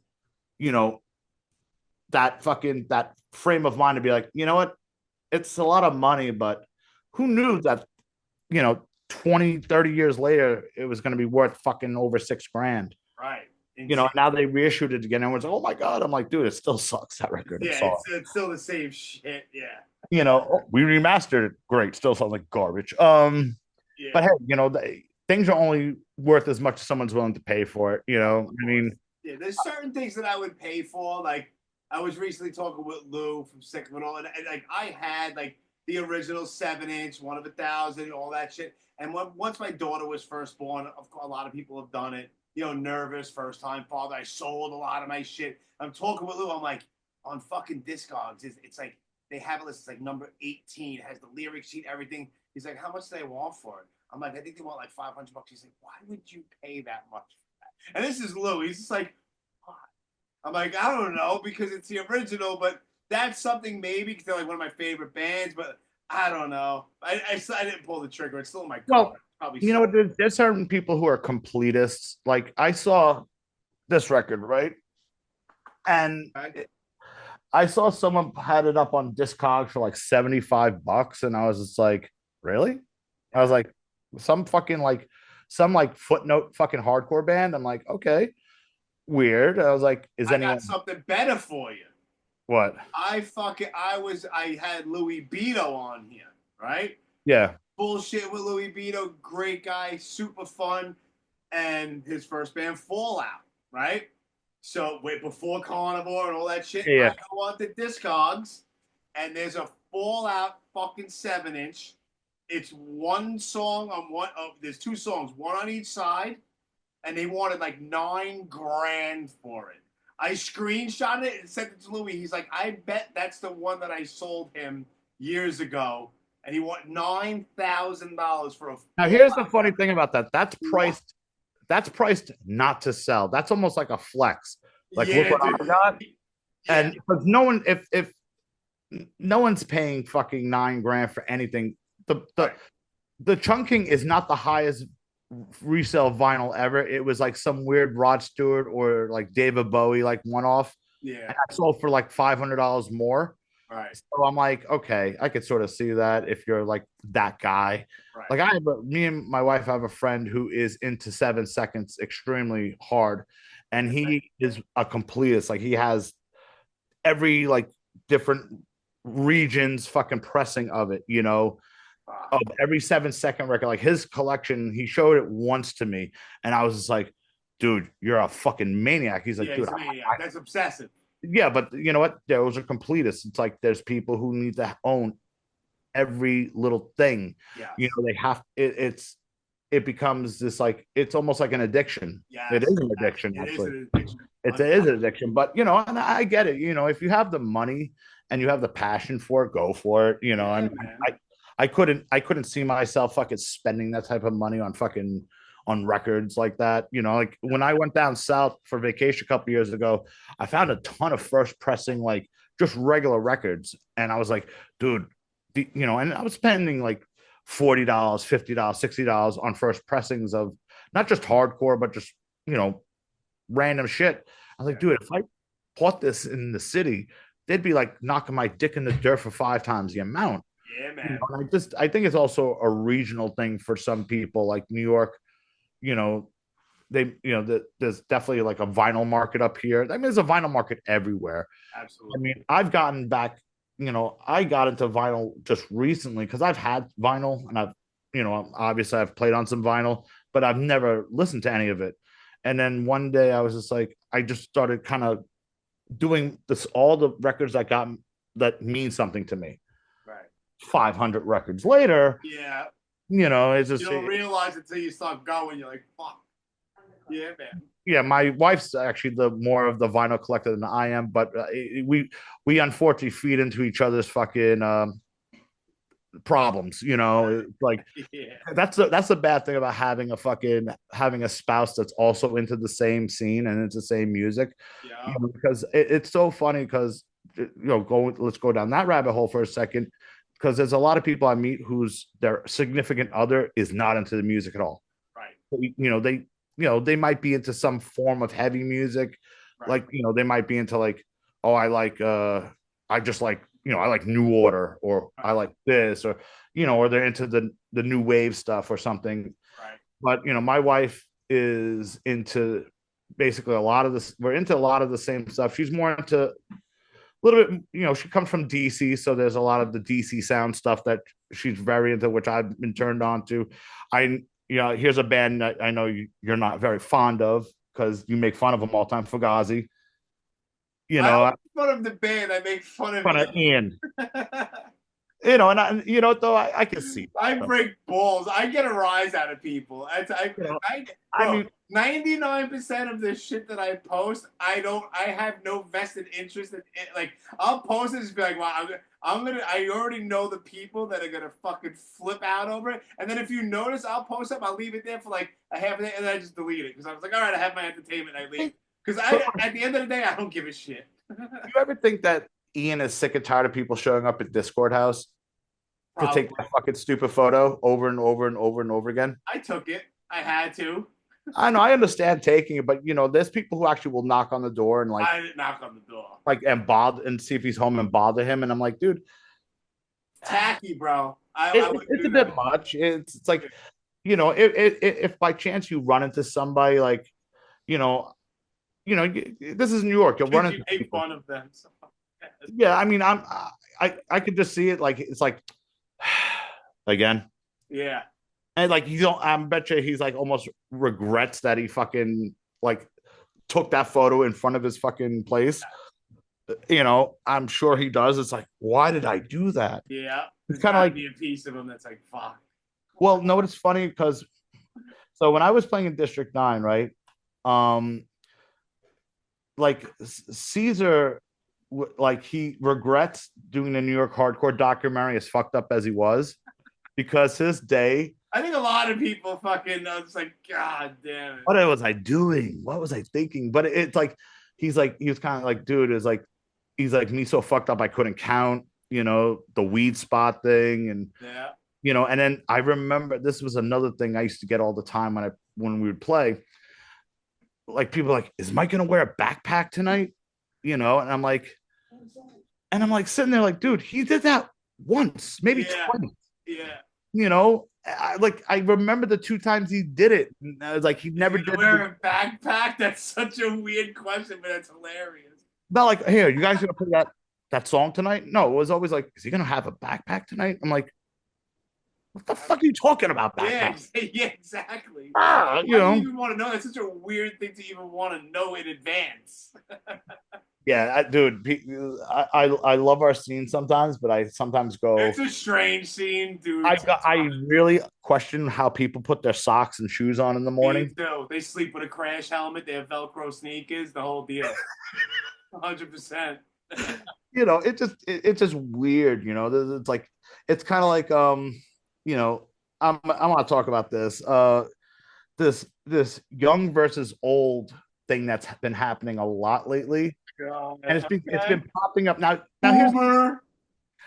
the boomer thing annoys me because that's like, dude, that's like the That's generation my before. parents' generation. Like, you don't even know what you're talking about. That's how you're dumb. You don't even know what you're talking about. Yeah, so I mean, but you know what? Here's the thing. This is how I look at it, and you know what I do nowadays, right? You know, I'm gonna be 52 this year. I like playing music, right? It's something I could still do. I could still write. You know, we don't. If I had a nickel for every time someone says, you know what crazy they should do, I was like, I don't give a fuck.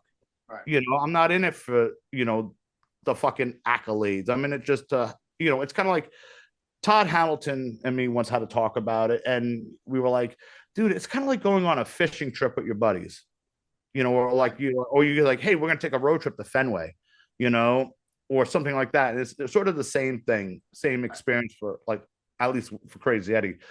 It's like we're all capable of doing. We still do. We still have fun. We don't look like a bunch of fucking old fools up there yet, and you know, and I'm not here to impress the young kids, but I understand why young kids may not want to be into the sounds we grew up with or like. They have their own thing, and you know what? That's fine. I don't. It was the same thing when we were coming up, but I don't think we didn't look at the older guys or the legacy guys as old men back then. No. You know, I think there's definitely a bit of disrespect, and I think there's a sense of keyboard warriorness that goes on. It's fucking That goes on with it. But you know what? I'm still sitting at the fucking table with you. Right. You know, it's that simple. I'm still sitting at the table. You don't have to like me. I'm not here to try to impress you. If you're into what I'm doing, right. You know, great. Thank you. Buy a t-shirt, hang out, whatever. You know, you want to bullshit about whatever, that's cool.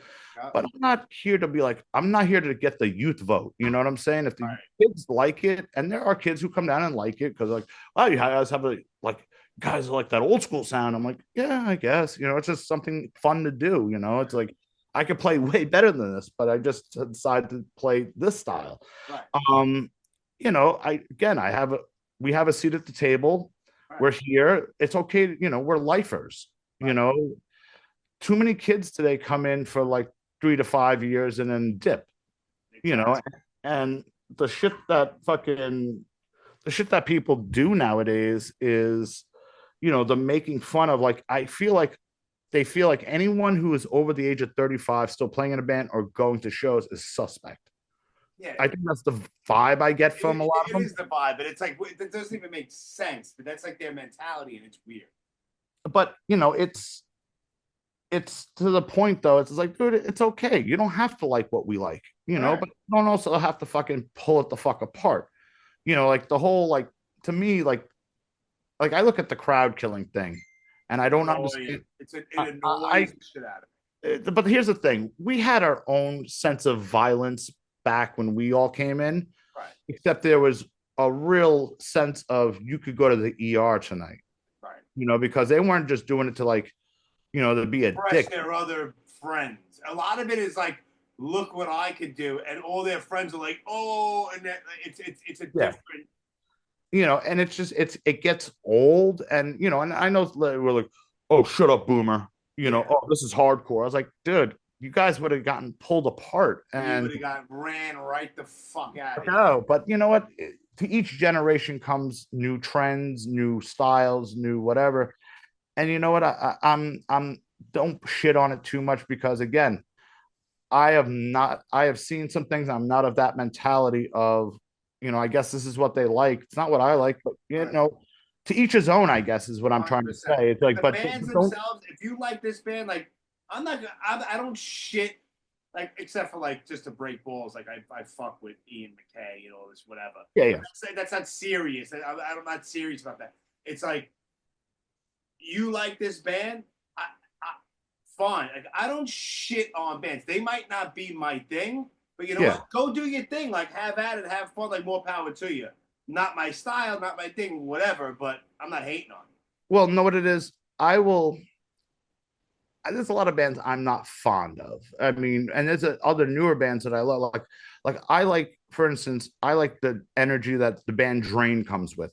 Drain. I heard there was so much hype about them and all this, and then I saw, which I thought, in hindsight, was a brilliant move because last year they played the Black and Blue Bowl, and they headlined over Madball and Terror and all this, and it was Drain was at the top, and I was standing there, and I was off on the side of the stage, and I was like, all right, well, this is going to be interesting because it was a Sunday night. It was the second day of the bowl, and that fucking place was packed from wall to wall, stage to the back fucking door. That place was jam-packed, and that energy I was like, I don't know these songs. I don't know these bands, but I stood there, and I was like, I don't hate this. I'm digging this. And I seen all these kids having a genuinely good fucking time. There's no crowd killing. It was fun and it was cool. I don't like that band. That's what I liked about them is that they bring fun back into it. Yes, me too. And it's like they're not afraid to have fun. It's not like I was like smiling watching that band. I was like, this is fucking cool. No, you can't help but not with them because they're just, it's almost like they're poking fun at everyone themselves, but they're having fun. Like when I remember the first time I saw a video and they busted out like all the beach toys. Yes. And I was like, my first instinct was like, what the fuck? And it was like, then I started watching noodles and rats. Yeah, I watched it for 5 minutes. I was like, yo, this is having a great time. This is brilliant. Yeah. I can't fucking believe people are actually doing this. It's like, and then I've seen people try to now pull the same props out of hardcore. And there's been bands over the years that have done it. No Redeeming used to always pull out props. Back in the day. But like I said, they brought it to a different level because I've seen Bane do it several times. Yeah, I mean, everyone's brought out something at some point, but I mean, you know what? Good for them. They bring a nice vibe into things, and you know what? I can't shit on them at all because they've worked for it. Just like I'm not the biggest fan of Turnstile, but I will give them their props because they worked for it. Yeah, the first couple of records I liked, and then like right after like Nonstop Feeling, I'm like, I don't like the direction. Yeah, some people just again, a couple of songs here and there, all right, but they're all doing their thing, and at this point, I'm completely out of touch with what Turnstile's doing. No, I couldn't tell you nothing. But yeah, like I said, there's a new generation of kids, new generation of bands, and to each his own. To each his own. Just I think we got to stop giving so much negative lip service between old versus new. Maybe the young kids can learn something from the fucking old kids, and the old guys can probably pick up a few tips from the young kids about what's going on in their world. Yeah, that's the one thing I like when I go to Drew Stone shows, and there's a handful of younger kids who will occasionally come up to me and just want to talk about something, and you go, and it's usually just like something that's related, like band wise, or like some band I've been or something I've been in, and just I just give them my honest opinion, or as much as I can. I was like, listen, I'm not the foremost expert, like just like when people like you've been around for decades, so you have yeah, but you know what it is like, I'm honest to a fault, right? And a lot of people don't like that, because it's like again when new people generation. Well, it's just even people who are not, or maybe 10 years younger than me, who are still like, I have no illusions about being some guy making it in my 50s. Right. I have none of that. I like I tell people all the time, I'm not here to compete with you. This Fahrenheit, I was here to compete with you and fucking take you out at the knees, right? Because we were being courted by labels. We were actually trying to make it a life and a living. Right. I did that fucking thing. It took a lot of time out of those 5 years that band was around. We were rehearsing 3 days a week. We were away every weekend. We were on tours. We were just doing things. I think in the time the band was around, we did about 400 shows. Right.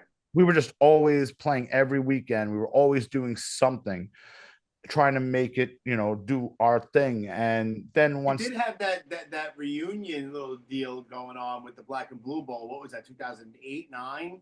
2008. Yeah. Yeah, 2008. That was actually Studio B. What? Studio B, yes. B. Bankers Street in Brooklyn. I remember Rockstar Games sponsored that one. Dude, you know what? That's a perfect fucking segue because I'm waiting online and there's some dude who's handing out Liberty City Hardcore T-shirts. Yeah. And then I remember Rat Bones had no idea what this was. So he's asking the guy, he's like, Liberty City Hardcore, like what's up with this? And then on the sleeve, it had the Rockstar Games logo. Yeah. And here's a little fucking fun fact, and it's funny because you did have a part to play in that video game. That was because I was never a gamer. Like, yeah, when I was a kid, I had the Atari, and then I had Sega, then I had the Sega Genesis. And then I had a PlayStation for a little while. Then for years, I didn't have anything. But I got an Xbox only to play Grand Theft Auto 4 Liberty City because you could change the channel and there was like 5 different hardcore songs on. Like I said, and it took place in New York, so I was like, I gotta play it. Yeah, it was a fun game. That was weird because I actually knew Sam Hauser, the president, because a friend of mine from years ago dated him. So I got to meet Sam, and we for a couple of years we were actually kind of buddy, and then Mondo was married to one of the people who fucking worked at Rockstar, and he was actually the one responsible for putting the soundtrack together for the hardcore station because he had just brought up as just like they were just talking one day. It's like, hey, since it's New York, you should have a hardcore station. So Mondo picked out the thing. And then I get a phone call one day and it's like, hey, they need bumpers for the radio station. And I'm like, okay, what does this have to do with me? No, dude, I need you and Pete LaRussa to come down and record these. I was like, no shit. Okay. And I think we were there for about an hour. And you remember exactly what you were doing, what you did? Yeah, we did.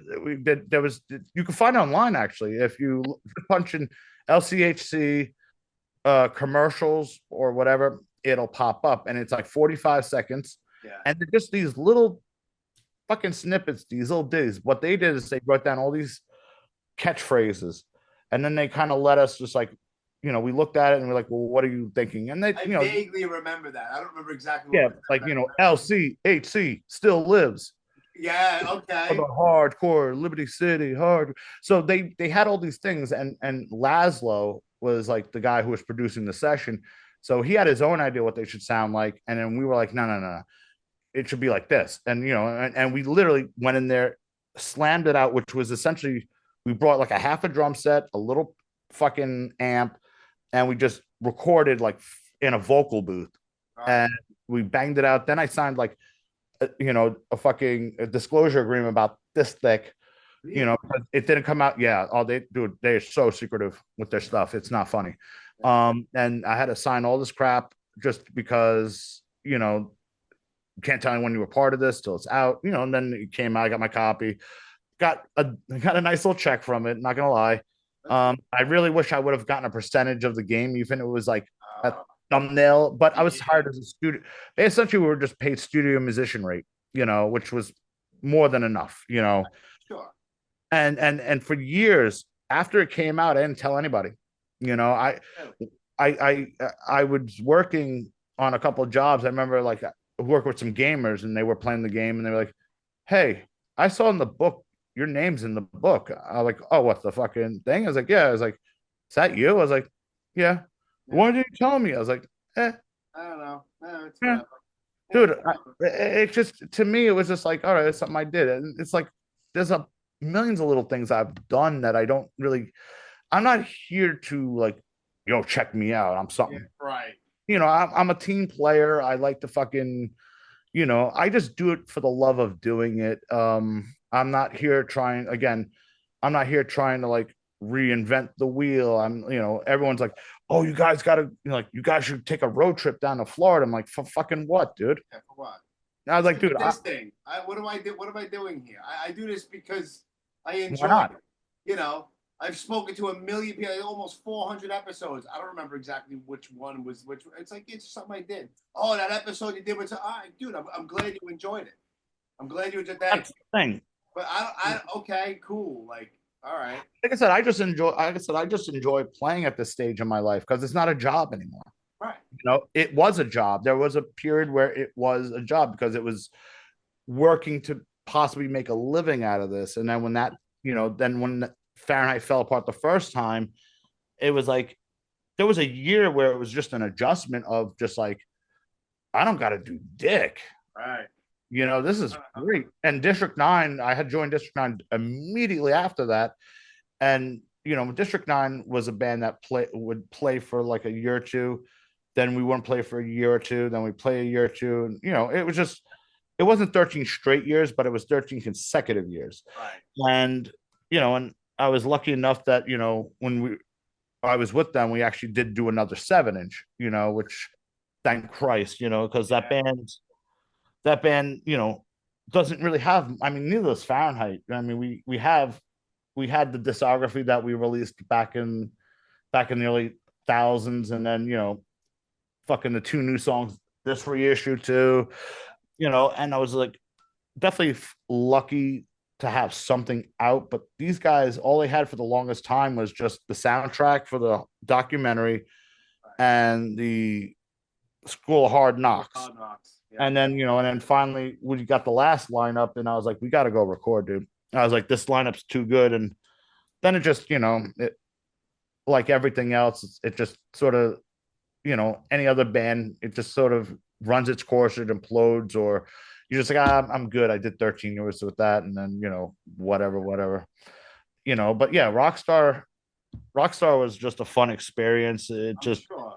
It was a cool little feather in your cap, though. It's just funny because you sit there and you go, all right, it's like I did that, you know, and you tend to forget that you did it. Like there's some, I don't want to really say what the record is, but I played on a techno record years ago, back in '96. You don't want to say what record? Why not? No. Are you embarrassed?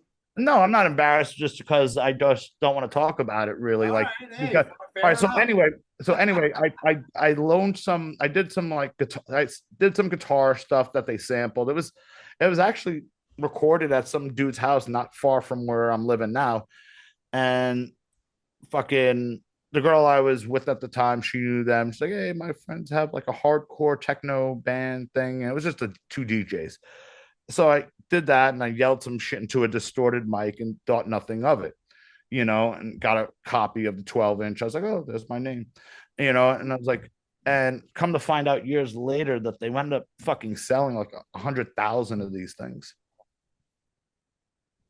Yeah. But they didn't get paid either. So it's not like, you know. Okay. Like, fuck, man.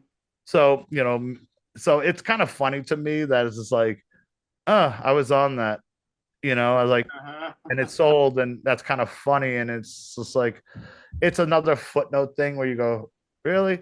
Yeah. You know, I just was, you know, I was 1996. I was like 22 going on 23 or something. Yeah. I wasn't thinking about that. Like the Air Force.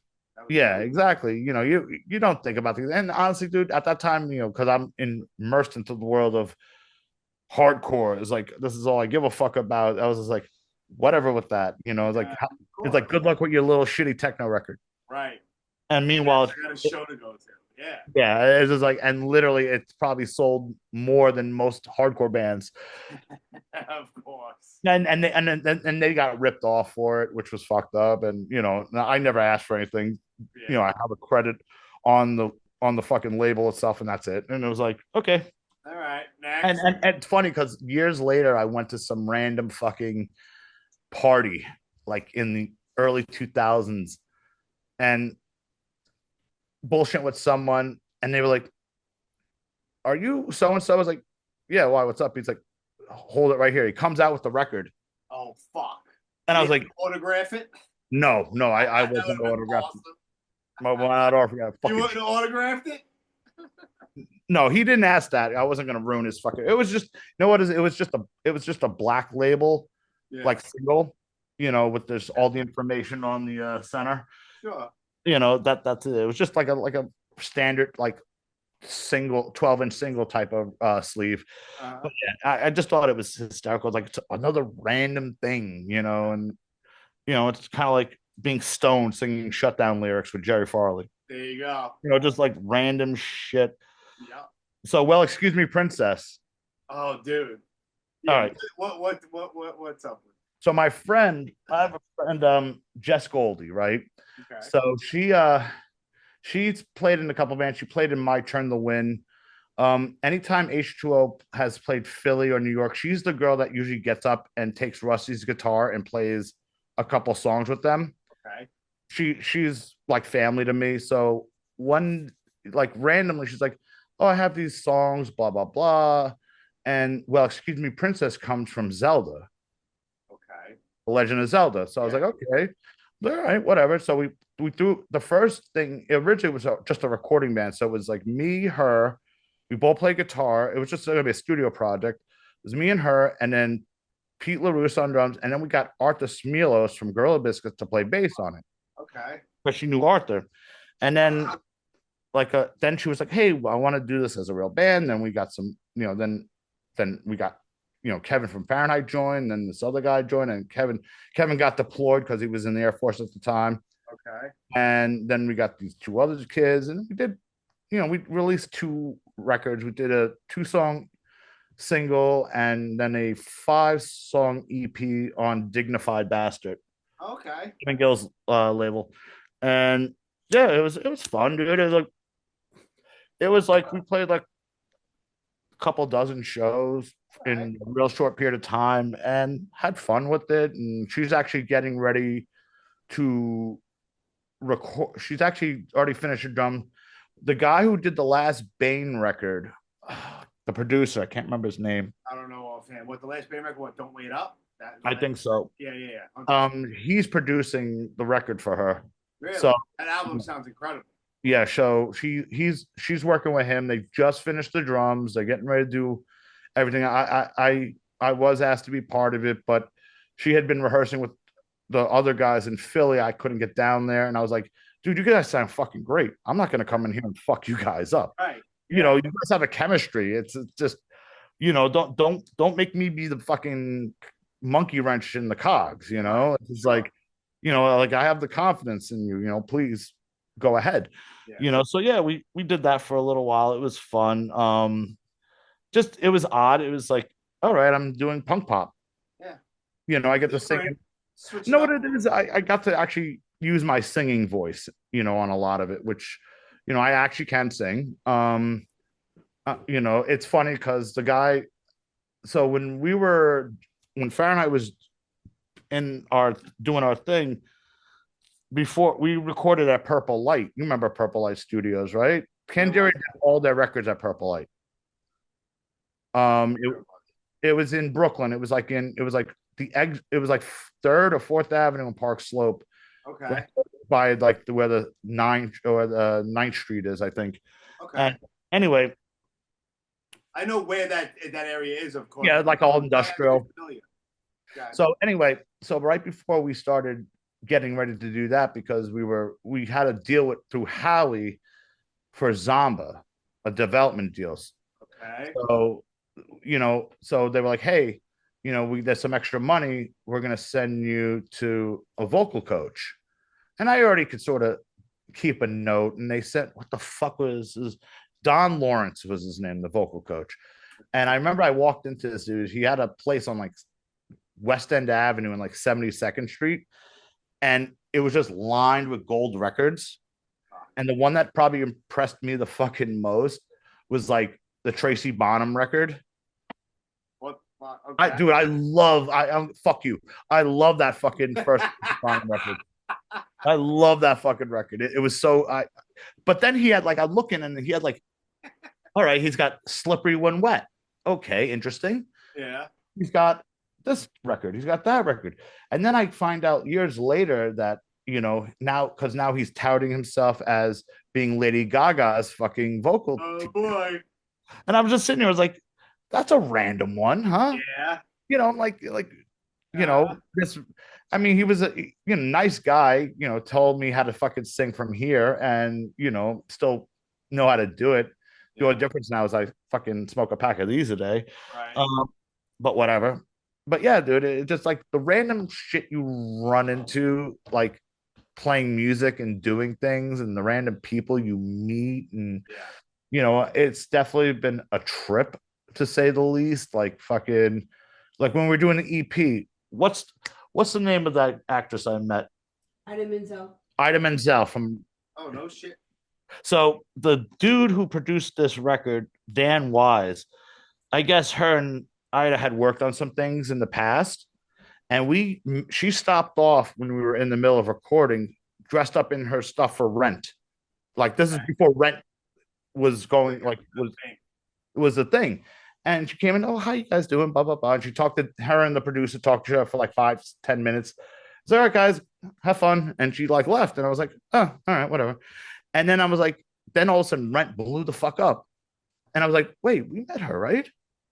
And now she's been in all these things, like Wicked and that movie with Adam Sandler. Oh, that movie where he's a diamond merchant. Oh, incredible. Uncut Gems. Dude, how depressing is that flick? It's that movie rules. It rules, but it has this undertone of like depression, like him being dude. He's like a degenerate. Very much so. It's so degenerate. Craig had texted me out of nowhere when that movie first came out. He's like, dude, I just want to let you know, I just came out of like the most anxiety-inducing fucking movie ever. And I'm like, what? He's like, it's called Uncut Gems. And then once again, I'm like, the fuck? And then I watched it. I'm like, holy shit. First of all, Adam Sandler in a serious role, and he fucking killed it. That movie is awesome.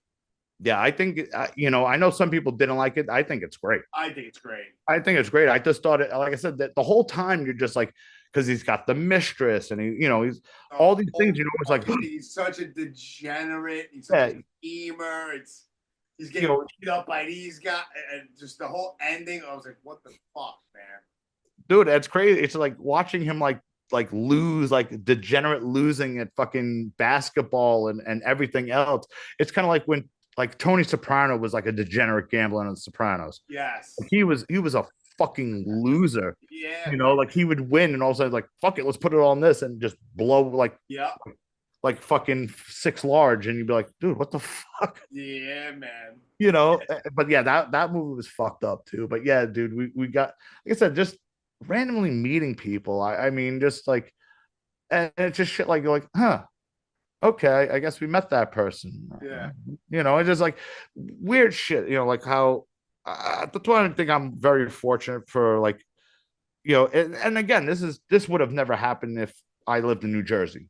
Right. No, of course not. Or if I lived upstate, or, being a New Yorker, and just, to me, New York's always been this weird fucking like microcosm. Like you can always see somebody like of note. Like when we did the reunion show with H2O, the last time Fahrenheit came back, the dude who played fucking Freddie Mercury. I don't know his name, but I know exactly what you're talking about, because Bohemian Rhapsody was incredible. He killed that role. So I wasn't there for this, but the guys, we had time to kill. So the guys went over to go eat at a restaurant down the block from the old Village Gate, or LRP it's called, or like Passion Rouge, or what the fuck it's called now. Malek was the actor. Who? Rami Malek. Rami Malek. Okay. Thank you. Thank you.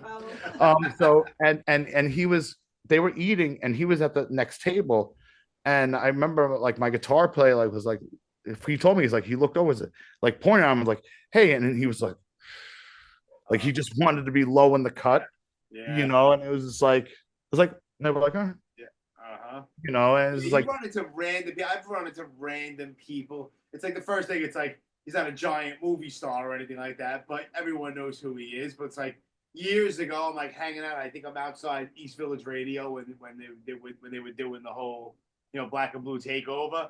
Yeah. I turn around and I'm like, oh, there's Peter Green. I'm like, oh, that's the dude from fucking Pulp Fiction. It's like, weird. Okay, what's up, dude?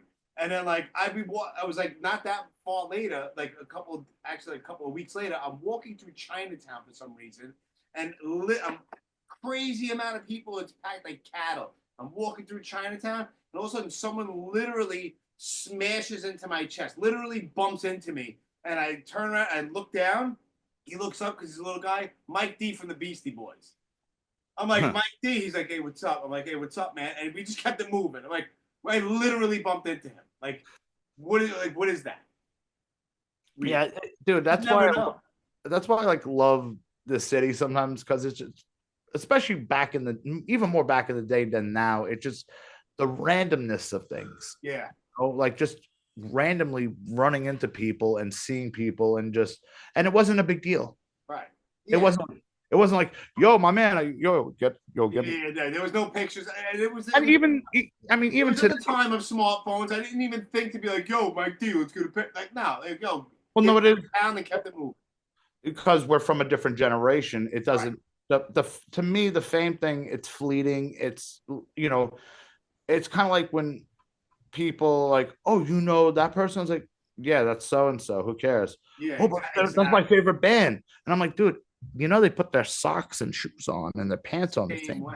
All of us, those guys are not as well off as you think. A lot of them. Oh, exactly. I love that. I was like, yo, they make a bank, and I'm like, not really. They work jobs when they come home. Yeah, like this dude is like fucking hanging fucking drywall, like right now. Yeah, a lot of the dudes are fucking doing something. It's like I always laugh when people think like, oh my God, that guy has to be doing okay. It's like, dude, it's the illusion. Yeah. Relax. I was like, trust me. There's a handful of dudes who have done well for themselves because they've known how to make their money make money. Yes. There's other dudes who just whatever. They don't give a fuck. Exactly. That's why I always find it very funny. It's like, oh, that's so-and-so. Like, nah. Yeah. What do you want from me? It's like, what do you want from me? Okay. It's like I know that guy for 25 years. It's like, that's so-and-so. It's like, yeah, it's like, who gives a shit? But you know what?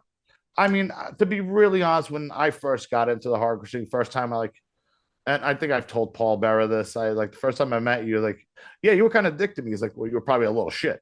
Yeah. Yeah, probably was. Probably right. You're probably right. It just like, and that, now he's like, hey kid, what's going on? Yeah. Fucking, it just. He's just always the same. Paul, I just look at Paul, I just laugh. Like, what's up? He's like, yeah, how you doing? It's just. Yeah, he has a way of putting things. And he certainly does. And his banter on stage is fucking incredible. But if you really start talking to him, he's actually like the sweetest guy. Yeah. He's like a teddy bear, which is like, I don't think he wants anyone to know that about him. Like he's actually does give a shit about stuff. But it's just like, when he gets a thought and a process in his head, it's like, you're not going to tell him different, and he's going to do what he needs to do with it, and a lot of times a lot of it makes sense. It's not just some like mindless rambling of like, like I had him on. I met him. Where the fuck? We went to. I picked him up in Staten Island. He was living in Staten Island, and I picked him up, and he jumps in my truck, and we went to. He was like, "Yeah, just go over here and make a left, and then make a right, and go around the roundabout, and then over here, and we're gonna go to this diner." Okay, wherever you want to go and record. This is way before Zoom and shit. It was just like I had my little tripod with my Zoom recorder and whatever. And we sat in the back of this diner, and people, after I put it out, they were like, yo, can you pick a louder place? Because we were in the back of the diner, and it's like, that's like where the busboy was, and you hear clang, silverware and glasses and shit. And it's just like, and you hear like the waiter come over and Paul orders, he goes, I already ate. I had it's impossible. I'll just have some rye toast. And he's sitting there eating rye toast, and we're bullshitting about life and shit. It was just cool. He's like a normal person. He's a super nice guy. Yeah. But, he's Paul. He's a character. For real. You, like I said, you fuck with him the wrong way, he's just going to react to a certain way. And that's just, that's a lot of those guys, though. I mean, a lot of guys in this scene are actually really sweet dudes. Just they get annoyed with people, and honestly, as I get older, I get annoyed with people too. Me too. It's just like I have no patience anymore. It's just like I got annoyed the other day. So, like, we went out like a Thanksgiving, it's just really it's just me and my wife up here. Most of my family is either out on Long Island or they're like, or my mother and sister live all the way down south now. So we were like, Thanksgiving, what do you want to do? It's like, I'll just make a ham steak. So we got bored and we're like, let's just go out. Right. And I was like, hey, I got an idea. Let's go to Cats. All right, I could fuck it, dude. The line was around the corner, and it's been like that for the last couple of years. Yeah. And I'm like, dude, I remember when I was a kid, I could just walk in. Yeah, I'll find myself down there doing whatever with my daughter or something. Because my daughter loves it down there. She lives in Jersey, but when she comes here, we go to the city. She loves the West Village. It's like old experience for her, and I get it. You know what I mean? And I'll walk past Cats that wrapped around the fucking block, and even her, she's like, I would never even stand on that line. There's no way. No. I did find a good substitution though for it in Brooklyn at this place called Dan's Deli. It's in Bed-Stuy. David's Brisket House. Oh, is that what it is? Yeah. I thought it was Dan's. No, David's Brisket House. All right, thank you. David's Brisket House. And Thank you again. yes, I recommend it. It's in Bed-Stuy. It's a little hole in the wall, but it's one of the best places. A little hole in the wall. but the thing with that surprised me was the sandwiches come in sizes. It's not like with Cats, you get the fucking novelty size. It was like small, medium, large, and the small was still like, really? It was a healthy sandwich. It was like, and it was like $13, and I was like, dude, this is fucking great. 533 Nostradamus. 533 Nostradamus. David's Brisket House, kids. Yeah, go check it out, guys. I highly recommend it. If you don't want to fucking stand in line for an hour at Cats, go take a fucking hop over to Bed-Stuy. How much is the pastrami sandwich at Cats now anyway? I couldn't even. I think I haven't eaten there in decades. I think it's 28. Yeah. I mean, it's not terrible, but I think what it is. I think when Carnegie closed down and some other places closed down, it sort of became Carnegie was always a tourist spot. Yes. And Cats it always was sort of a tourist spot because like all the movies that were shot there, like Harry Met Sally, and it's been in the background of 100 things. But it really became the place, But it's it's always there. What? Oh, here we go. What does she have? Like the menu? Oh, there you go. Nice. Yeah, listen. When you find good places to eat, you got to share them. It's like I'm not down for fucking keeping secrets. Yeah. But it was cheaper than Cats. It was way cheaper than Cats. Our whole meal cost was like the price of like one sandwich from them. Right. It was nuts. But yeah, like I said, it's kind of like I miss what reminds me of Cats too. Because remember, you also had. I don't know if you remember this club, the Bank. I don't. I remember hearing about. I was never. It was on the corner. It was down the block. It was on the corner of Houston and A. It's actually a bank, and and then across the street you had Nice Guy Eddie's. Yeah, I've spent plenty of time. I've done real bad shit at the bathroom. Me too. Library Bar, Double Down. Spiral, which was a dump. Spirals. Yeah, it was across. It was across. A bunch of pool tables in there. They had an upstairs and a downstairs. The downstairs usually where the bands play, but it was like this little fucking dink bar. It was like, I remember seeing a couple shows there, and I just remember it being like, I'm in a basement, and it's all stone, and it's way too loud, and it was just like, my fucking ears. I might have been there. It sounds vaguely familiar. It was fun, dude. I mean, like I said, I missed all those clubs. Like now even like. Pyramid, for instance, was taken over by knitting thread called Baker Falls, and now that's gone. Yeah, they ran Continental has been gone. Oh, well, Continental. I never really was like a Continental guy. Murphy's Law seemed like they were like the house band. Yeah, they did all their like holiday shows there. It was like St. Patty's show, Halloween show, and the New Year show. Then you had the Trash Bar. Then the Grand Victory had a nice little run. Fan Victory had a nice run. Trash Bar had a nice little run. Coney had a fun run. I missed a lot of Coney Island High because I was in the military. I missed Coney. Coney was a very fun place, and it was like that was the type of place that had shows 7 nights a week. Yeah, and I had played Coney on almost every night of the week at one point. Like we did a show on a Monday, there were Crisis, and it was packed. We did a show on we did Tuesday shows, Thursday shows, Wednesday. We did every night of the week there. And this is another thing I always tell people about, because they were like, oh, that band's blowing up. This band's doing that. That band's is like, can they pack a room in on a Tuesday on their own? And they're like, no, but it's a Tuesday. I was like, no, no, no, no, no, no, no. If you could pack a room with at least 100 of your people on a Tuesday night, then you're doing something. Right. Anybody could be king for a day on a Friday, Saturday, or Sunday, possibly even a Thursday. Absolutely. It's like the restaurant business. Anybody could be king for a night on a weekend because the restaurant across the street's packed. So like, do we wait an hour? Let's try this place across the street. Yeah, right. Yeah, let's see here. I'm hungry now. Yeah. And they'll get the spillover. Nowadays I feel like, that's another thing I want to talk about. There's multiple scenes right now in New York. There is.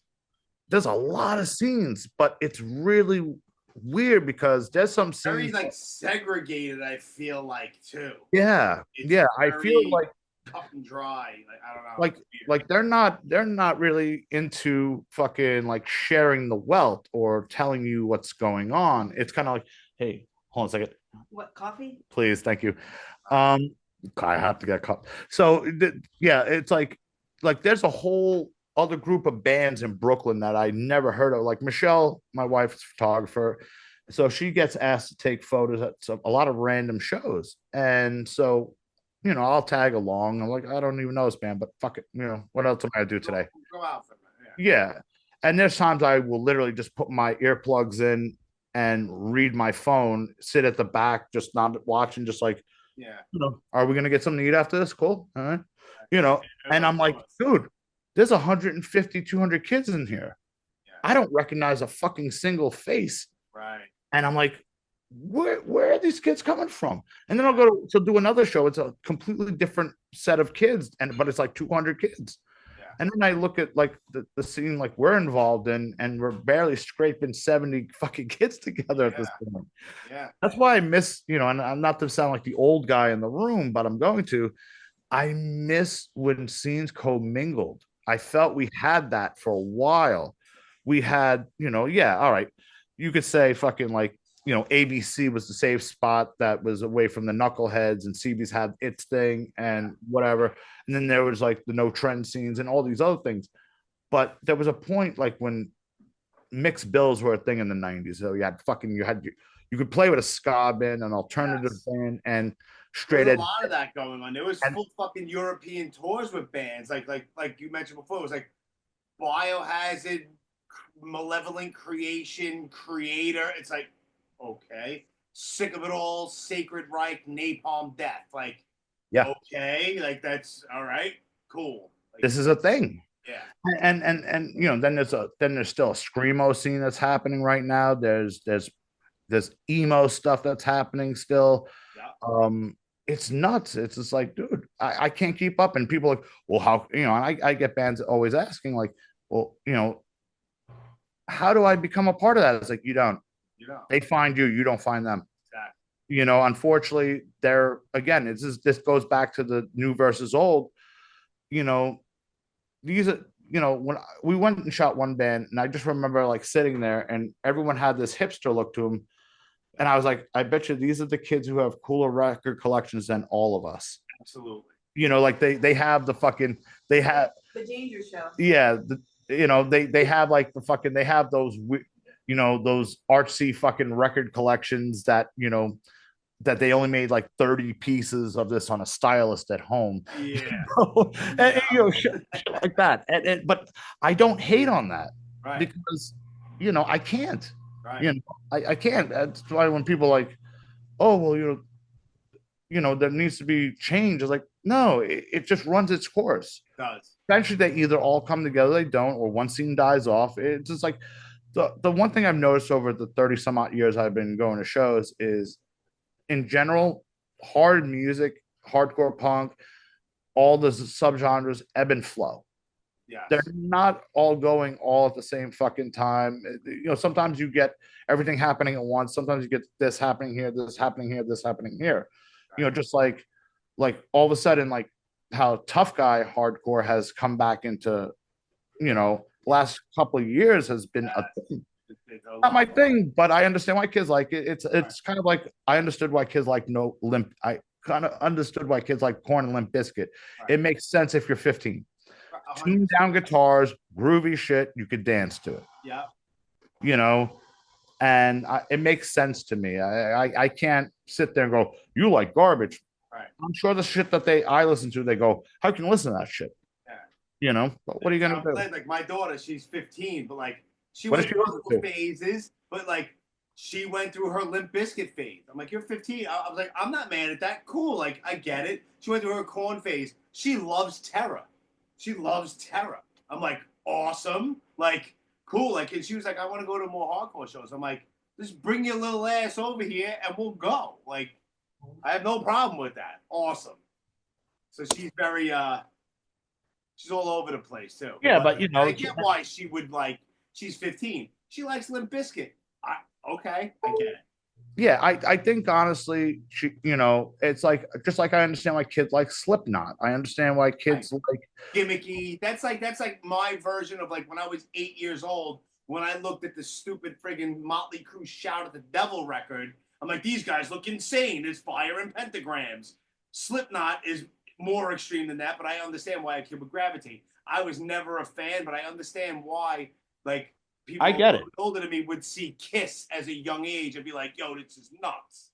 They have fire and makeup, and it's insane. I get it. Oh, just fucking ask Howie Abrams. He'll tell you all about the time he saw Kiss in the 70s. Oh, I know. You know, he loved himself some fucking Kiss, and I always like, did you like him, Howie? Because half of them are Jewish, and he's like, fucking, you know.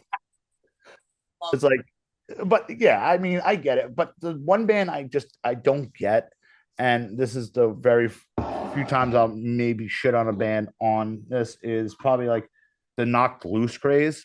Yeah, I don't understand it either. That's very noisy. It's very like, and I could go, well, some people go, well, you know, it kind of reminds me of like Coalesce or those, or what were some of those noisy hardcore bands from our era? Oh God, there's so many shitty ones. Good ones. Good ones. Brothers Keeper. No, not Brothers Keeper.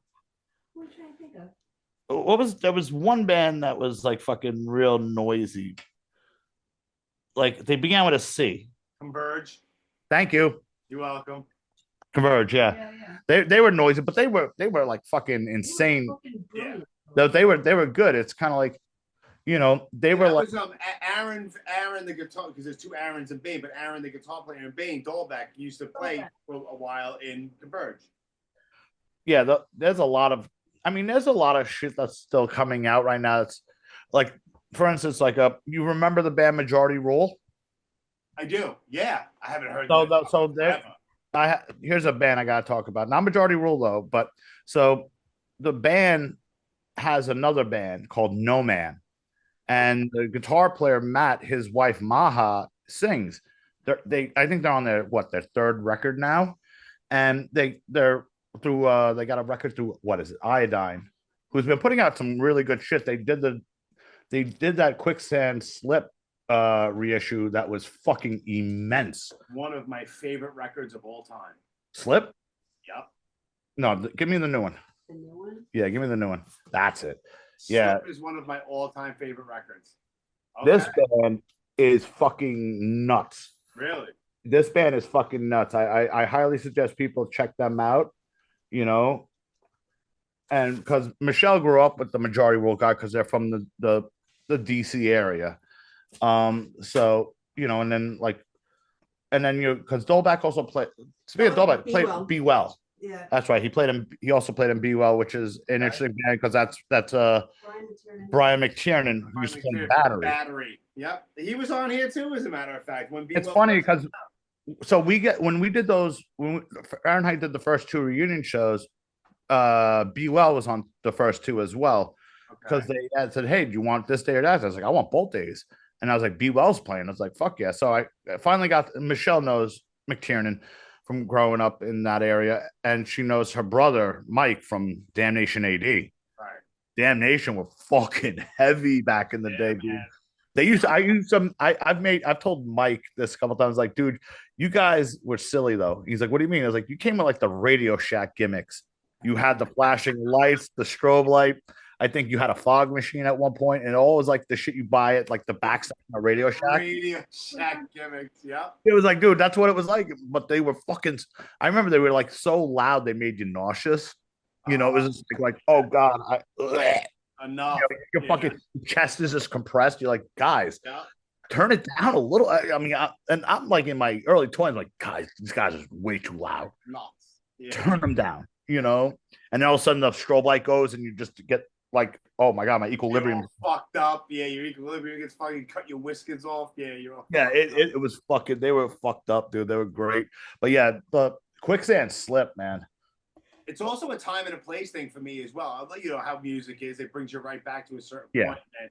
But that fucking quicksand slip is one of my all-time favorite. It's in my probably top 5 records across any genre of music. And it still holds up to this day. 100% it does. It still holds. There's some things that don't age really well, but that's one of those things I feel like has aged. It never aged. It just stayed fresh. Yes. You know, and. Like even the same thing. I could still listen to like the first Orange 9 EP. Incredible. And Driver Not Included. Yeah. And I'm always like, wow. And I remember we used to, here's a fun story. So we did a Midwest tour with Orange 9 and H2O. Okay. And every night we used to play Shall Be Judged. Okay. And it was just one of our covers that we had. And I think Chaka started getting annoyed with us because every night we was like, this goes out to Chaka. And we always like, come up and sing with us.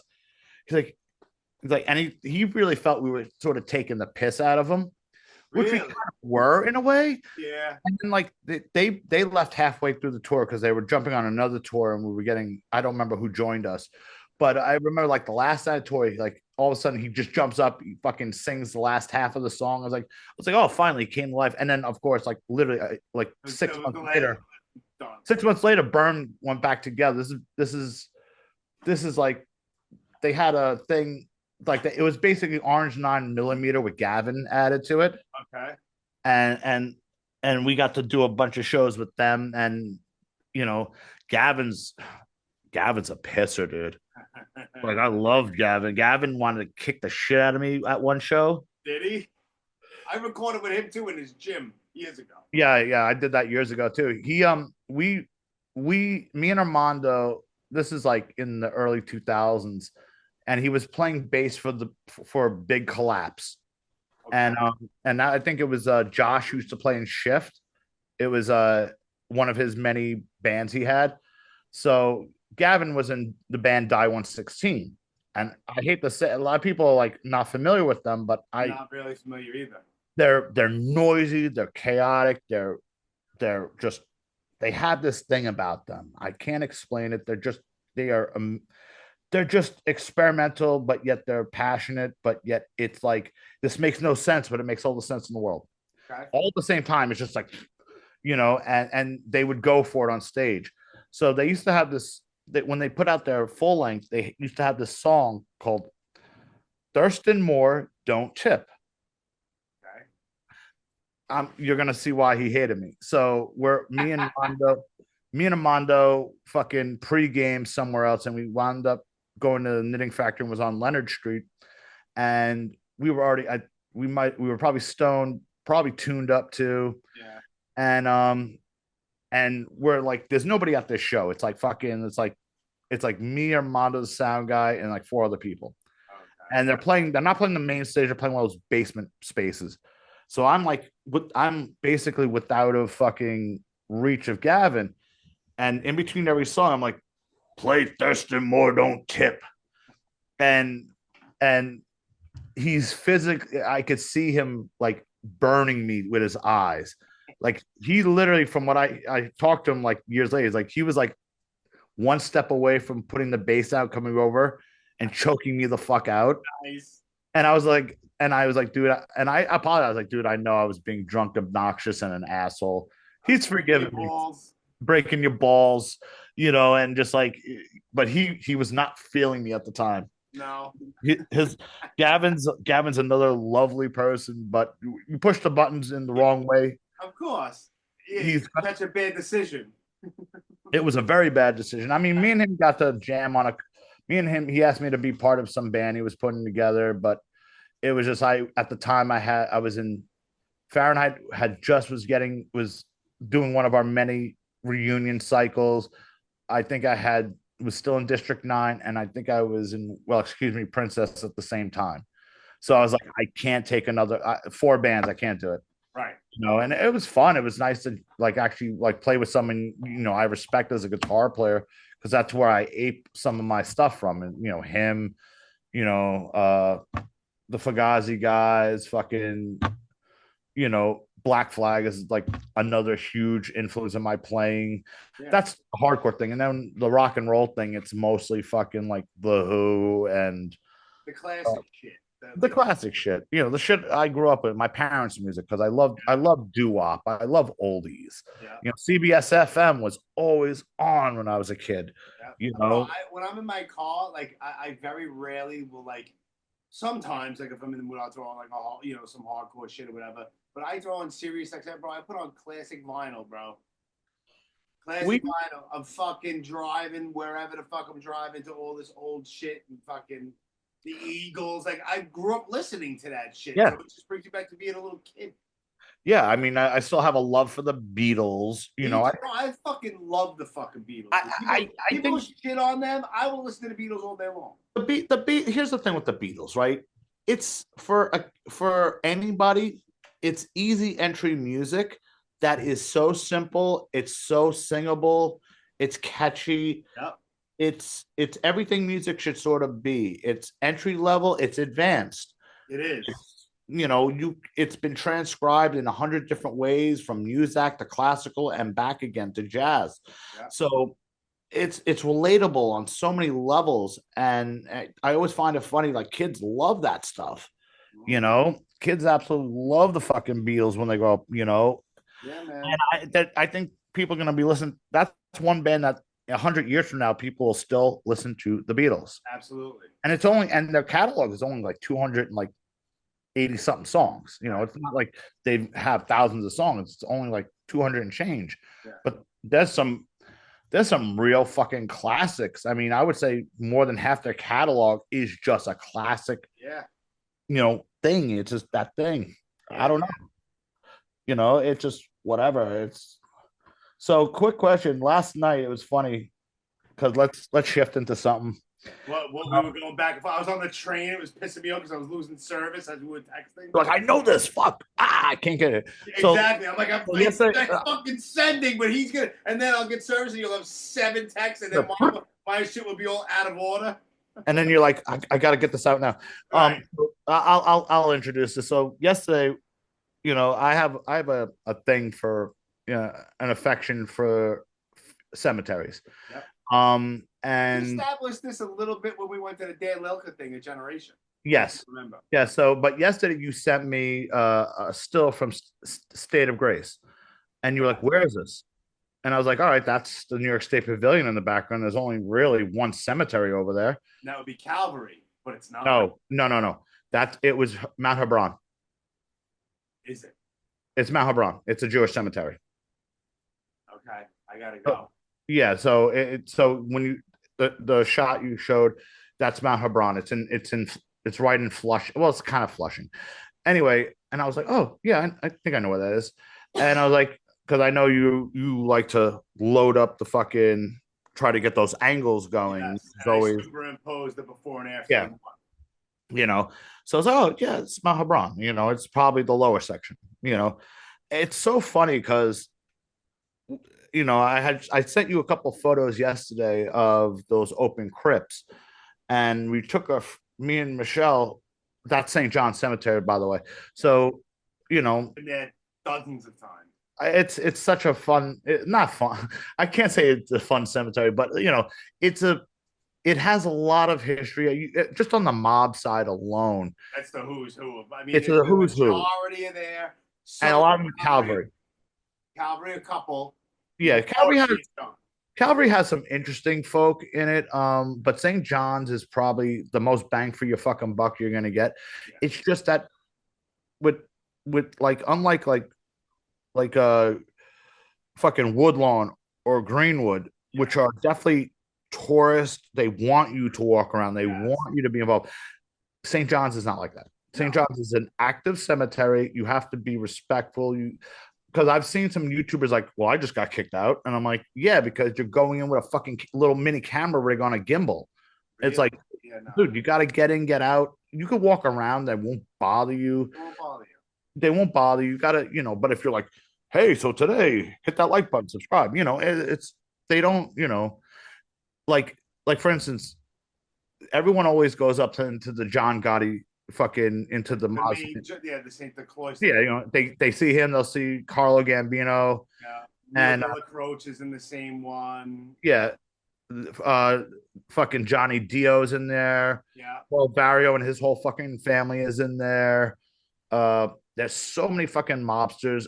Carmen Gigante. Carmine Gigante's right off the side of the road. Yeah, cigar. Yeah. Vito Genovese is there. Even like the older ones, like Salvatore Maranzano is in there. Like Lucky Luciano is there. Like everyone always gets fucked up though, because everyone always sees there's two mausoleums. So there's the one that actually says Luciano, and that's not his. It's not his. He's Lucania. Yeah. So everyone goes every time I see someone goes, look, Lucky Luciano's like, no, dickhead, it's the other one. Right. And but his shit is so funny. If you notice not all.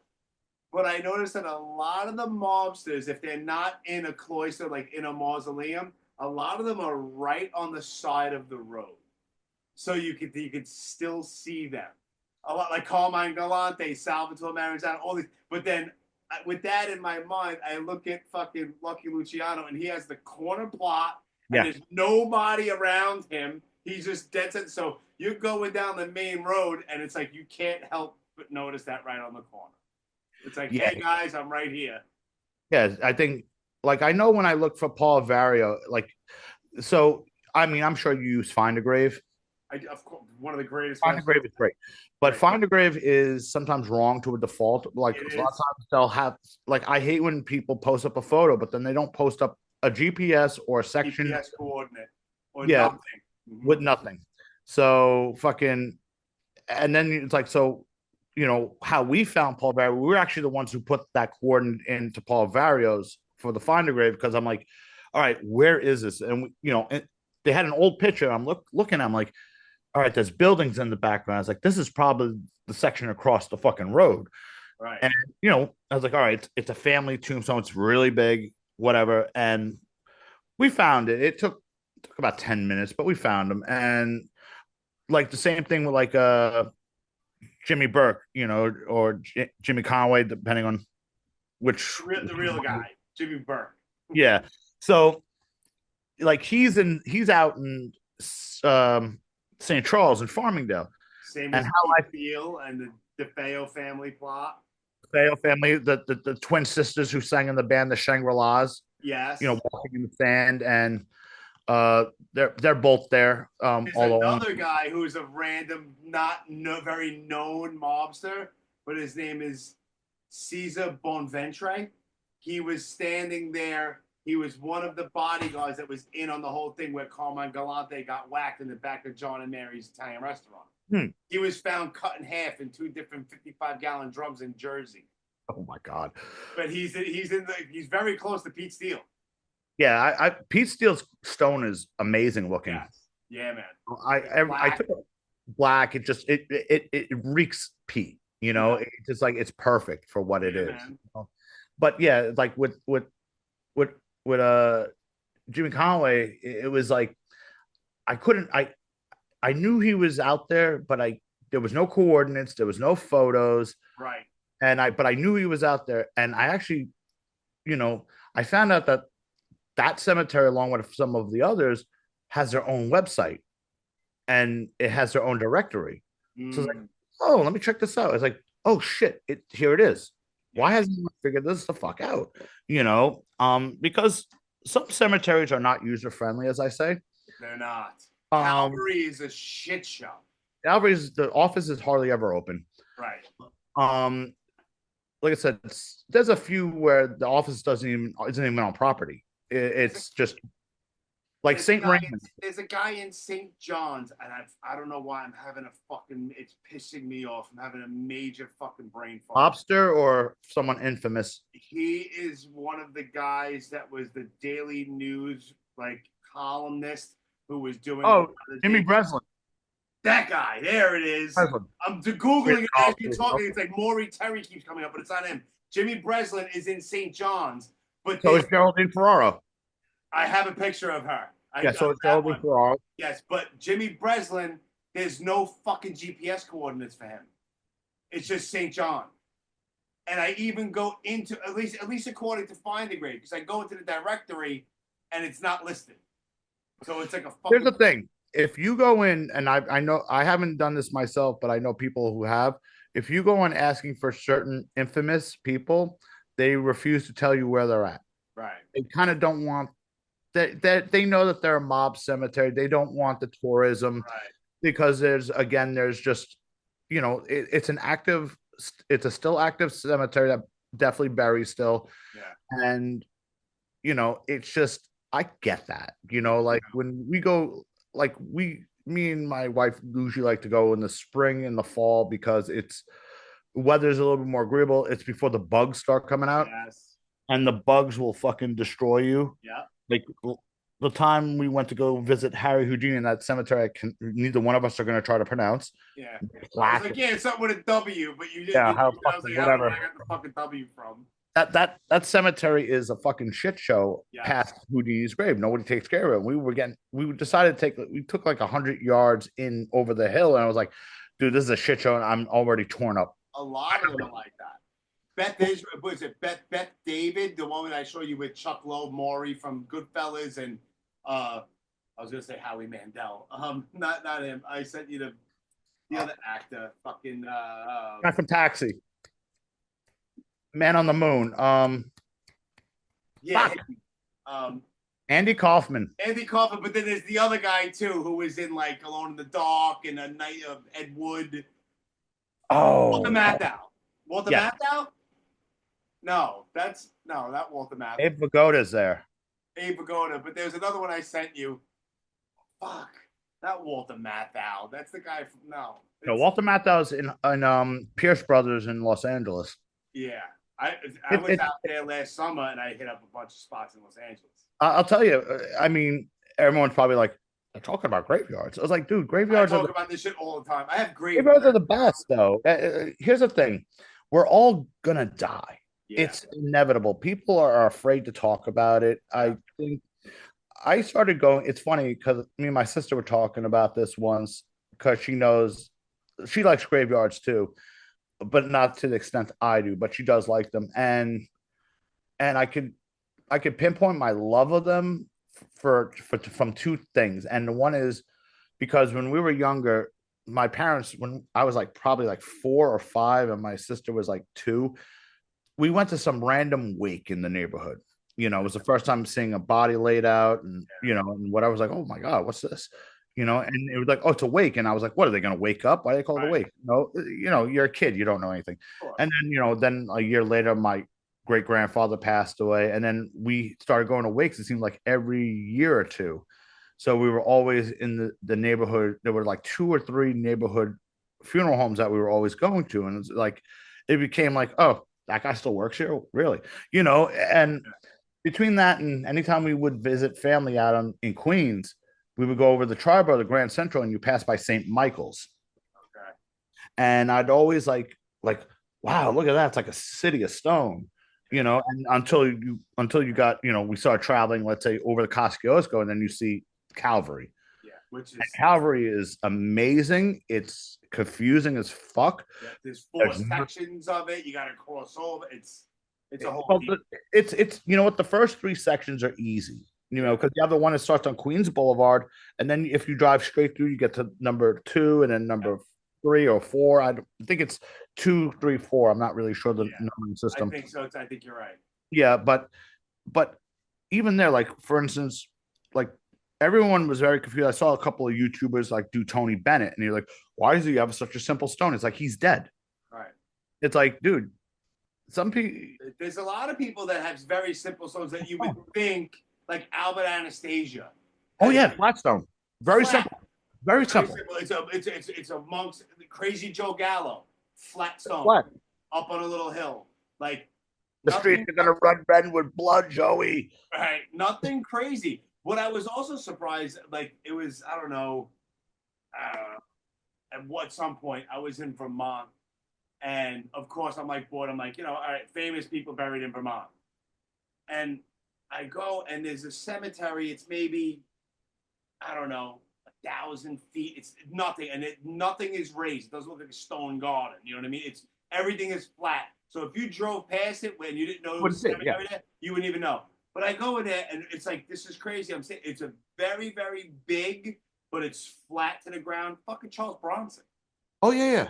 Like, why is Charles Bronson in the middle of nowhere in Vermont in this little tiny, but super? You would never know. You would never know. It's crazy because I always tell people, I was like, there's so much history in New York under your feet. Oh, people have and like, like you've obviously been to the one over here, Maplewood or Maple Grove, or is it Maplewood? I probably have. It's up the road from me. It's where one of Son of Sam's victims is buried. Oh yeah, I have. Virginia. Virginia Voskerichian. Thank you. You're welcome. Yeah, she's buried there. Yeah, I feel like I get bored with flat stone cemeteries. Those are just more like you're looking for somebody. Yeah, 100%. Like what are that? It's kind of the boring. It's kind of like going to a flat stone, flat marker military cemetery. Right. I only go to military cemeteries to visit my dad, my uncle, and then, and there's plenty of famous people that serve that have stones, but not for nothing. And there's no disrespect to our veterans, like for service, but it's just they're sterile. Right. They are. And they should be, actually. They should uniform, be. They're uniform. They're, you look down the rows any which way. It's perfect. Yeah. It's perfect. But that's not my thing. It's like the same reason why I haven't been up to Ferncliff yet. I don't know if I have or not. I've been to so many. I would have to look. Ferncliff is where Malcolm X is. Aaliyah. I've been there. It's all flat stones. I've taken a picture of Aaliyah. Aaliyah's in a mausoleum. Yeah, Aaliyah's in a mausoleum, but then they have the other two that are up there. I can't remember the names of them, but James Cagney, Babe Ruth, and Billy Martin are in one. That is my friend Danny's there. That's where my daughter started to learn how to drive in there. That is, Gate of Heaven Cemetery. And there's the other one where Lou Gehrig is and Anne Bancroft. That's right across, and I was never there because I need to go. Valhalla. Yes. Those are actually beautifully laid out. I took my father up there to go. I took my father up to Gates of Heaven to go see Babe Ruth. I was like, "Hey, you want to see Babe Ruth?" He's like, "Yeah, sure." And then we walked. Dutch Schultz is there too. Is he? Yep, Dutch Schultz. And then it's terrible because maybe 5 feet away from Dutch Schultz, it's sad, but it's a very small little flat stone. It was the little girl that fucking Joel Steinberg fucking killed. Lisa Steinberg. Yes, she's like 10 feet away from Dutch Schultz. Gate of Heaven. Yeah, like I said, they're definitely kept very well. Asper from fucking Kids is in there too. Yes. Justin Pierce. Like I said, it's one of those that I've gone up there, but I haven't really got, like if someone's in town and we have a pizzeria we like to go to up in Mount Vernon, Pizzeria La Rosa. Okay. It's a New Rochelle. My bad. It's upstate. Who gives a fuck? It's upstate. And then I get in this argument with Chucky because Chucky lives up in fucking Yonkers. And I go, yeah, you live upstate. He's like, it's not upstate. I was like, dude, it's kind of upstate. It's kind of upstate. It's past the Bronx. It's upstate. It is. That's upstate. You're the Bronx. You're upstate. Yeah, exactly. But so anytime like someone's in town, like, hey, you want to see Babe Ruth and all this other crap, and like kind of take them. But the problem is every time we go up there, there's like always seems to be an active funeral going on, and I don't want to be that guy. I've seen people, especially if you're far away, it's like okay, whatever. But if you're a couple sections over, but if you're like on the hunt, right? And the hunt, like how me and her do the hunt is she'll take one row, I'll take the next row. I've done that several times. And she has a family member up in St. Raymond's in the Bronx, and we had St. Raymond's directory. You have to pay $20 to get any information from them. Really? I think I've been there. Who's buried in St. Raymond? Macho Camacho, Frankie Been Lyman. Been there. I've taken a picture of Hector Camacho. It's great. Yeah, and a few other other people. No, Billie Holiday is up there. I don't have a picture of that. Yeah, Billie Holiday's up there. A few other types. So we were trying to find a family member of hers who died during the Vietnam War. Okay. And we found the 1968 section, and because that's when he died. And I again just up and down rows for like an hour, couldn't find him. I was like, okay, maybe there's some other 1968s, and there was, but we still didn't find him. And then I was like, well, was he buried with family members? Because if the family member died, or there's different last names come into play, and people don't. A whole huge family, and there's like fucking 15 different names, and they're small and they're different names. You never know about that kind of shit. Again, it's the hunt. I think that's what I like about searching. With that shit. I like the hunt of it sometimes. I mean, sometimes, find a grave makes it a little too easy, but sometimes it's also completely not accurate. Right. Like I said, older cemeteries don't have numbering systems. Right. Older cemetery or older cemeteries, the numbers start skipping around too much. Yeah. Like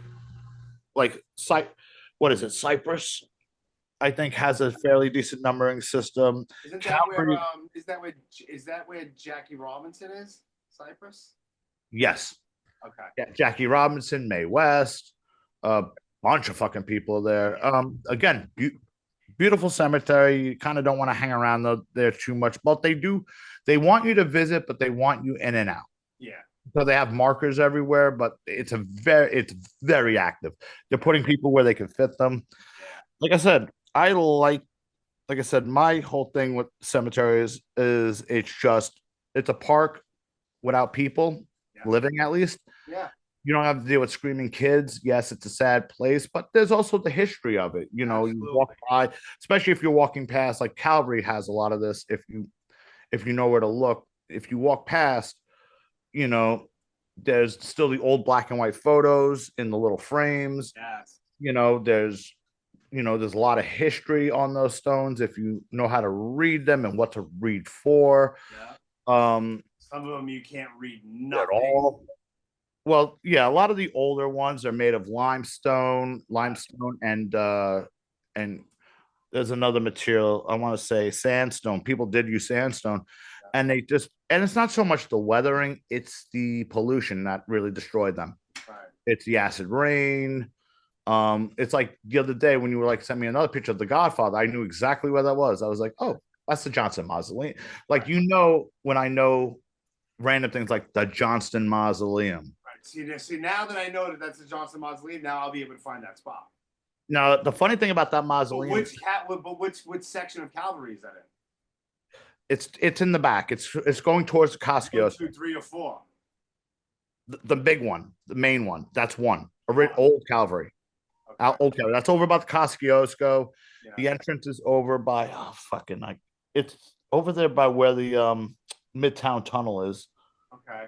It like I said, it's real easy. But the funny thing with now the Johnston Mausoleum, for years it was everyone thought it was black. They did some repair work. I guess some money came into the cemetery, and they cleaned it. And for years it's been closed. And we all have that curiosity of peeking through windows, and a lot of times they're just bricked up, and you want to kind of see what's up. And they finally took the bolts off, and they put a chain so you can do one of these. I was like, holy shit, this place is immense. Yeah. There's only 5 people buried in there. There could be 20. I guess it was a family who owned a chain of stores at one point. They went bankrupt, blah, blah, blah, blah, blah. Again, this is another thing about the hunt. You'll be walking around somewhere and you'll be like, oh shit, click, who is this? And then, you could find, that's one thing about having a phone in your pocket now. You can kind of find anybody you Anybody. want. You know, it's just amazing. And I also think I like Calvary is because one of my favorite New York movies is Urban Cowboy. Okay. And you know, because Dustin Hoffman plays Ratso Rizzo, they go to visit his family in that cemetery. I kind of know the section where it is. It's hard to match up shots because it's just, you know, Not maybe a lot in the background going on. Like, well, no, what it is, trees. I think with cemeteries, it's the lack trees, of, yeah, it's the trees. lack of, or trees come and go. And a lot of these movies that were shot in the early 60s, early 70s there, those trees were either already mature and died, or they've been replaced, and those new trees have now grown in their places. Yeah. So they don't really match up all the fucking time. Right. You know, I mean, that's another thing I want to talk about, and then we'll fucking I could go on for 10 more hours. I know. We're my counter right now. We're at a little over 3 hours already. That's fucking nuts. I hope everyone's having a good time. People No, have listed this in 7 sections. I know. I don't give a fuck. New York, like what I like. I was talking to friends of mine I work with, and I was like, it's like, name me some fucking New York movies, and everyone was like, you know, I said, name me some 70s movie, and everyone's going on like other things. I'm like, no, New York movies. What's a fucking New York movie? Where was New York? There's a few that pop right into my head automatic. Yeah, I mean, obviously, Taxi Driver. It's obvious. The Warriors is obvious. Warriors too. Warriors is, like I said, I always got, like, when I got older, I was like, and I saw like train stations mislabeled, or like, you know, like they put 72nd Street as 96th Street, or like everyone shot, you know, a lot of that shot was shot at like Hoyt Schermerhorn Station, you know, which is like the movie station now, or they used to, what they used to do too. That's is where, like, Michael Jackson filmed Bad. Yeah, or they used to clear, before the Transit Museum was a Transit Museum. It was always a storage spot. They would just clear out the fucking platform and use that too. Gotcha. So they made it into like what it is now, which it's a nice museum. Yeah. But you know, too many kids. I can't stand anymore. Yeah, But yeah, Warriors is that classic again. Coney Island. That looks like they're trying to build a casino over there now. Yeah. Oh yeah. Most likely. It's a completely different deal over there. Once they started, it was Keyspan Park at the time, wherever the Cyclones play now. Once that was put in, it started everything. It was a chain of events that happened after that. Yeah, because I mean, I remember as a kid and going there in the 70s, dude, and it was like a whole different world, you know. It was like, it was gritty, but it was, again, it, you know, the thing with New York is, to me, you could clean New York up, whatever. The heartbeat and the soul of New York has changed, where it's not that same thing. Like, I can watch, like, even Crocodile Dundee, let's say, which came out like in the later 80s. You put that on and go, I can feel fucking New York right off the screen. He's in the Horseshoe Bar in there. I could smell it, you know? Yeah. Horseshoe Bar, but I could smell it. I could fucking smell the garbage. I could smell the after it rains, you know? Yeah, there's certain movies like that. Like, and I mentioned, you were like, I don't think I've ever seen that. It's like you said, I was like, yeah, it probably cost $50 to make. You're like, I think it was probably free because it was like a student. The Driller Killer, old Abel Ferrara movie. It's not a good movie. It's ridiculous, but is it a horror movie? Maybe it's more of like an exploitation, just gritty thriller, whatever the fuck it is. But it's just, you watch it, it's just old, grimy New York City. It just feels dirty, the whole movie. Speaking of Coney, there was a movie. It came out in, I want to say, right before they tore down Steeplechase Park, and it was like I want to say it was called either like The Littlest Cowboy or something. It was a black and white flick, and it was a story about just these two kids from Brooklyn, and the one kid, I guess they used to have like the pony ride. Yeah. And he just was like, that was his thing. He just wanted to ride the horse, and he showed like Coney in like the early 60s, like, or right in the, like, right, because I believe Steeplechase closed in 64 or 66. Okay. And when they tore it down, and it's like Coney's in that state of like things are starting to disappear from like the old like Steeplechase era, the old Luna Park era, the Dreamland era. I mean, there were remnants. Those parks had burnt down. Yeah, Astroland. These are all things that had burnt down at one time or another, been rebuilt a half a dozen times until people realize it's like the insurance money ain't paying shit no more. Right. The fact that the dude from Nathan's was smart enough to buy that property, dude. There's a book I have, and it's called Conan somewhere, but apparently only a handful of families own all the property in Coney. Like the Wanamakers, who are Nathan's people, they own the Nathan's property, and they own a couple other little joints. There's a couple other that apparently the relatives of Tilliu still own property there. And I'm like, wow, it's like, dude, how the fuck? First off, how do you buy property in New York? This has have to be some old law that's been grandfathered over the years. Has to be. But Coney is always going to be Coney. Yeah. Other movies, nobody movie I saw, and it definitely has the vibe. You ever see a movie with Griffin Dunn, After Hours?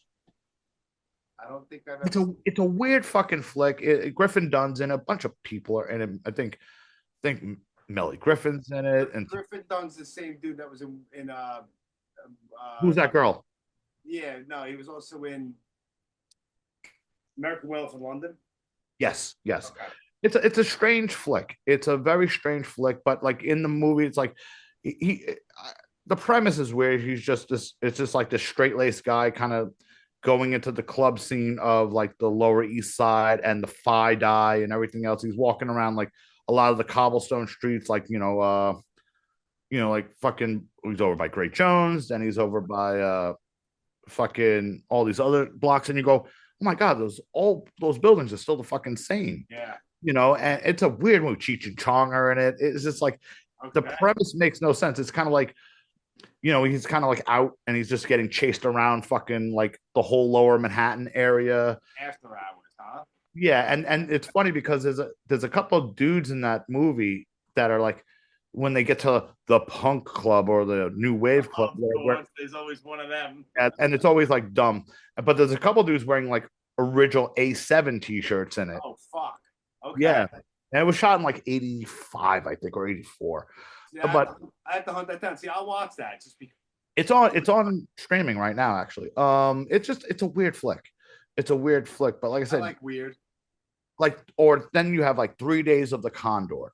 Yes, I hit a bunch of spots from that. That movie, I only got to I knew it existed. I saw it like several years ago for the first time. I was like, dude, this is that's another anxiety driven movie.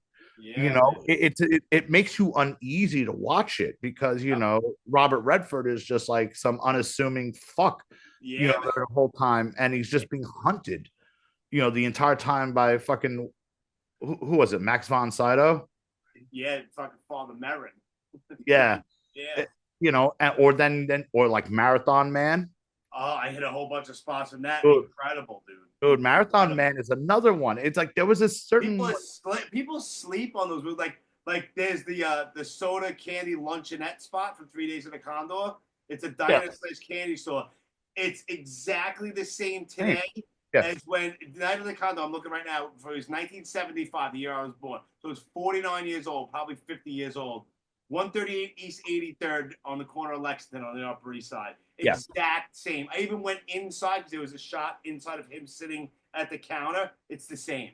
Yeah, I grew up a few blocks up from there, like about 20 blocks from there. I was familiar with it. We never went into there because it was always like the expensive place. Oh yeah, it's just a dirty, greasy spoon. Yeah, it's just we used to have greasy spoons all over the joint. That that's another thing that's just we had candy stores when I grew up. Fuck yeah, the luncheonette was the candy store. Yeah, they'd make you a horrible burger, hockey puck, fucking thing, and you could buy egg cream in there.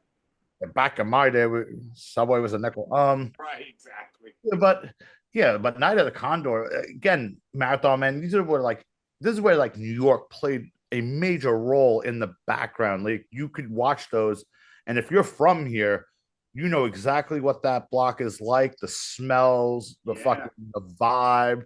When you see certain sidewalks that are just jammed up because everyone's like, New York streets were never that crowded. Like bullshit, they weren't. There was always fucking traffic on the Belt Parkway. Always. Always. Always. There was Van Wyck was always a fucking parking lot. Always. Okay. There was always an accident on the Jackie when it was called the Interborough. Right. Always. Yeah. It still is.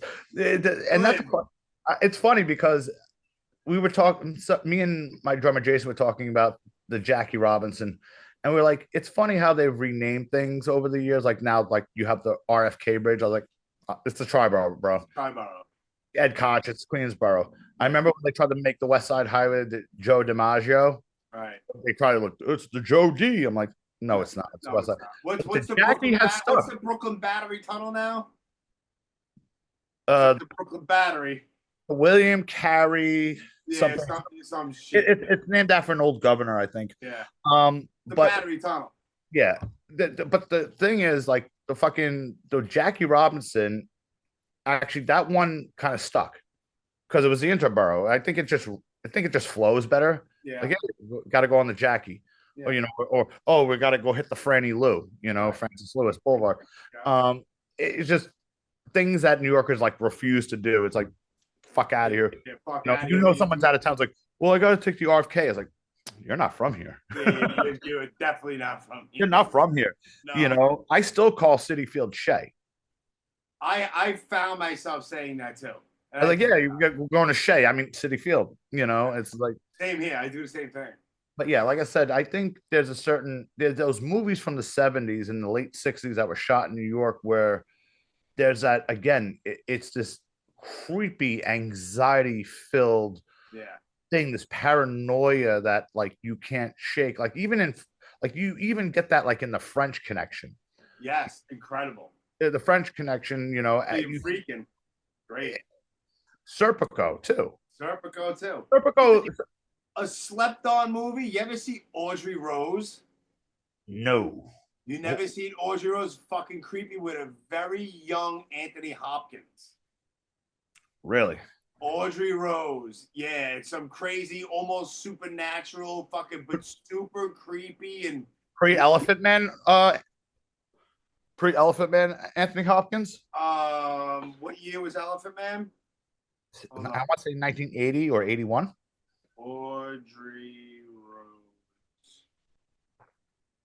Audrey Rose was 1977. All right, so Elephant. Now it's Sir Anthony Hopkins. Yes, the Elephant Man is 80. So yes, pre-Elephant Man, very young. A lot of Central Park scenes. A lot like you see the band shell. It's a lot. It's funny how like certain things like the band shell are still standing. Yeah, I know. I'm like, how is that up still, dude? I don't know. every like 20 years is like, save the band shell. It's falling apart again. Yeah. I mean, I was there with Drew Stone like a couple of months ago. It's fucking beautiful. It's nuts with how they pour money into things. Yeah. It's also funny, like the other day when you're on Drew's thing, you showed a picture of Rosemary's Baby, the Dakota.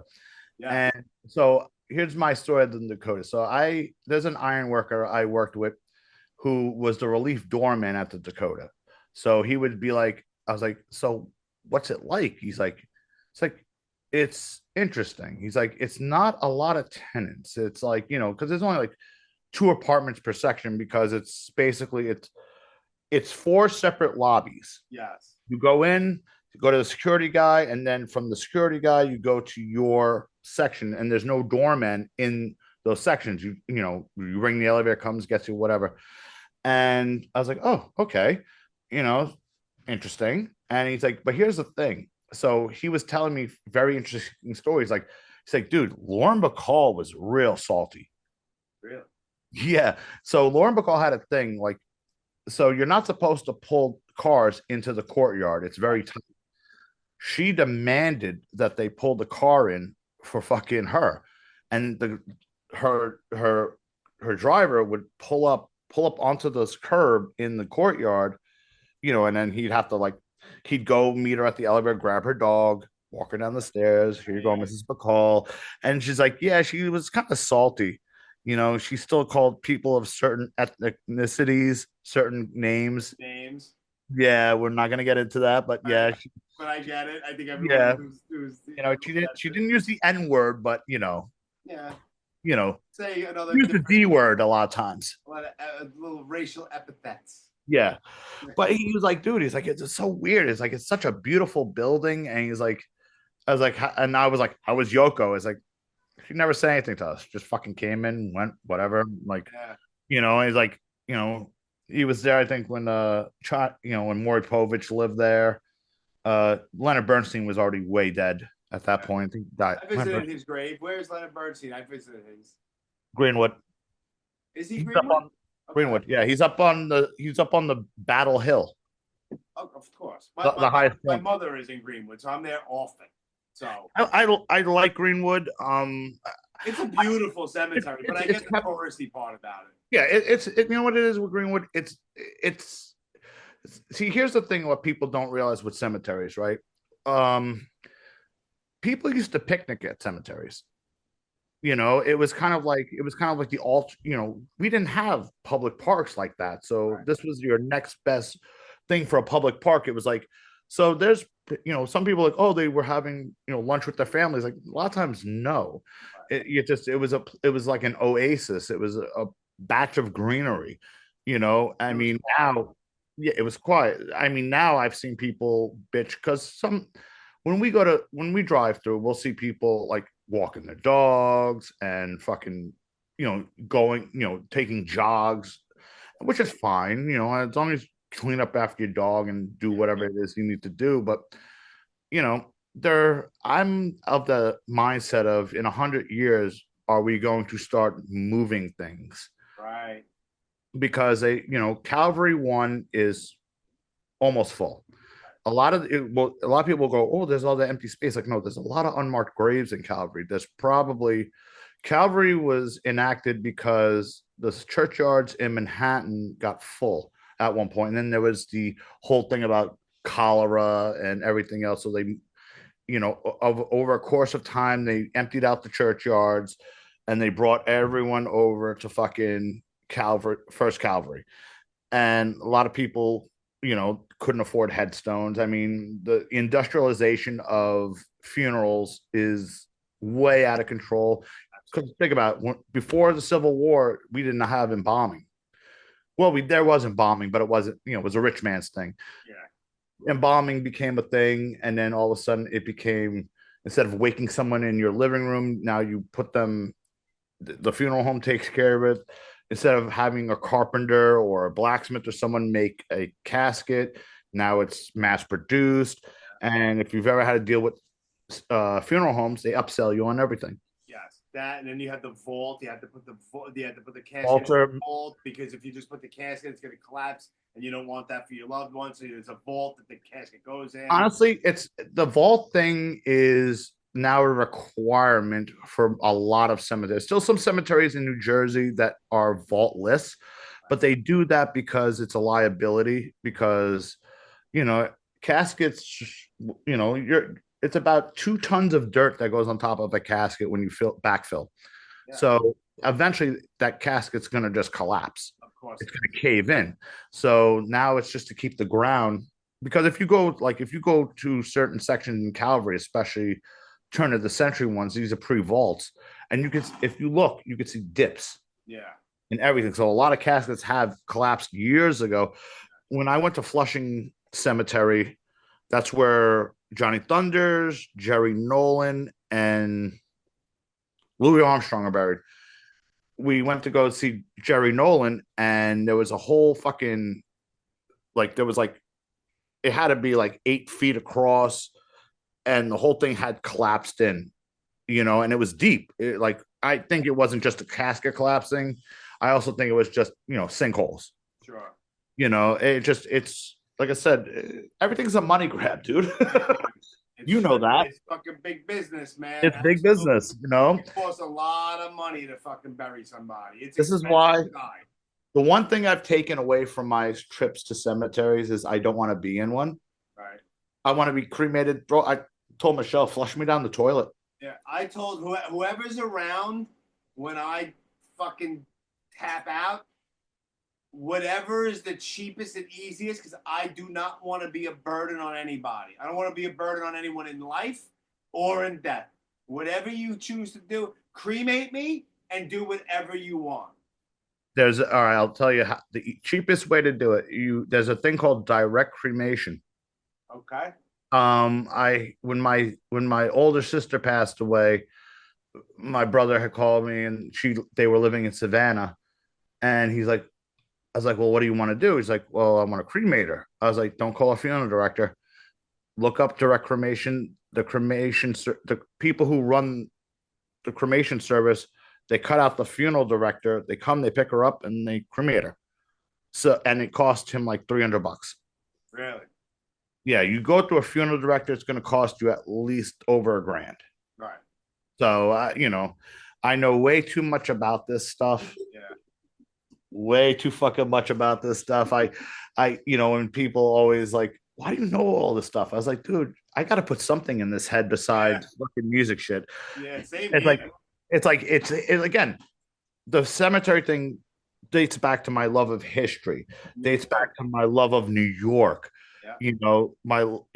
I love, and I'm sure you've done this too. You ever look up the old tax photos? Yes. And they have the little bar at the bottom telling you what number property is and everything. Yeah. And you'll go there and you go, holy shit, that fucking building is still there. Oh my God, that tree was a sapling. Yeah. Fucking now like 10 feet fucking wide. What the fuck? Yeah. I love that.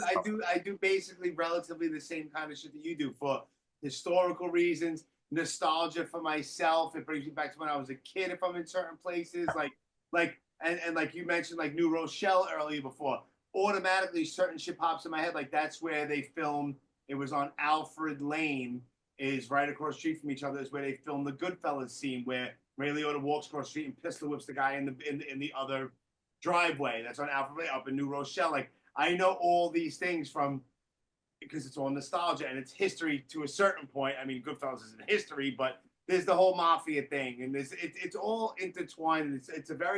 It's a very complicated mishmash of things that I'm into that all somehow or another they all connect in some weird way. Everything sort of connects. Yeah, it does. Like right up like 2 blocks down the road from us is actually where the actual Sweet nightclub was. Right. And right next, and was 2 places where Just for Men were. Fucking Maury Krugman's fucking wig shop. Right. So he had the spot next to. Actually, the spot that was a suite is our hibachi spot we go to. Okay. We know the owner and he knows the history of the place too. And he's like, oh, the bar was over here and blah, blah, blah, blah, blah, blah. He sort of knows the layout because somebody figured it out that was the suite. And he knew it for years, but he just never said anything. Right. And then some guy actually did, there's a few guys, YouTube mafia guys who do things. But this guy is about locations and little things like Stack. He had like Stack Edwards, like nephew on talking about. Yeah, I don't remember the dude's name, but if you look up Stack Edwards, you can find him. Yeah. So he figured out that there were 2 locations for Just for Men, and the other one is actually across the street from us. Oh shit! So I was like, we walked past, like, oh, it's a spot now. All right. And it just, like I said, dude, there's history everywhere you look. Everywhere you look. You just everywhere you look. Into this kind of shit. You have to be interested. Some people don't give a shit. Some people they're like, oh, where'd you go? Oh, where'd you go? I'll be like, yeah, I'm going away for the weekend. I'm not even answering my phone, whatever. Oh yeah, where you go? Like, what cemetery did you go to? Who died? Where you going to visit? Yeah, I get that too sometimes. It's good.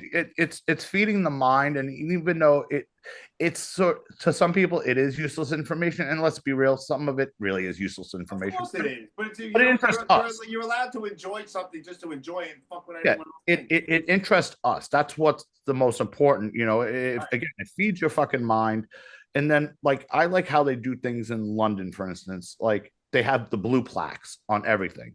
Their historical markers are about yay big, and it'll be like John Lennon lived in this house from whenever, and it won't just be celebrity stuff. It'll be government. It'll be something famous that happened here. This, that, the other thing. But they're all over the greater London area and in some UK places, And I was like, and I think me and Michelle were talking about, it's like, oh, why don't you do that here? It's like, because people are very assholish when it comes to history. Yes. It's like people tend to forget, where we live, everyone talks about the Forest Hills Tennis Stadium. What they don't talk about is when Arthur Ashe played there at one of the earlier US Opens, they did not want him changing in their fucking locker rooms. Right.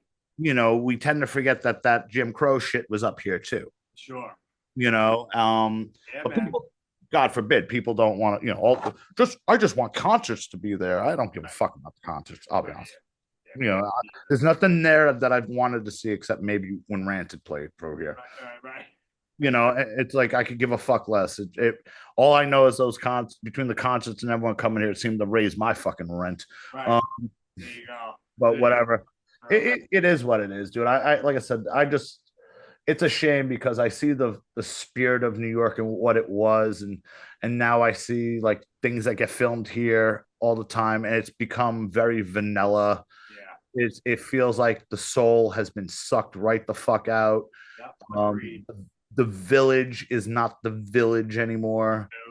Even, I mean, you could still sort of feel the vibe down on C&D a little bit. A little bit. I try to explain all that shit to my daughter, but she doesn't get it. But she can imagine, like it's her time, I guess. It's what's remained the same. Experiencing the West Village and shit in her own way, the way I did as a kid at her age. So certain neighborhoods in Brooklyn, I still think have that vibe. I think Bay Ridge, to a certain degree, still has parts of that vibe. The Bronx still has that vibe, even though they've developed the River's Edge. Right. They still haven't gone up north. They're slowly trying to do it, but they can't figure it the fuck out. It's like, dude, you priced everyone out of Queens and Brooklyn to go to the Bronx. Right. Good luck getting them out of there. They're not going peacefully.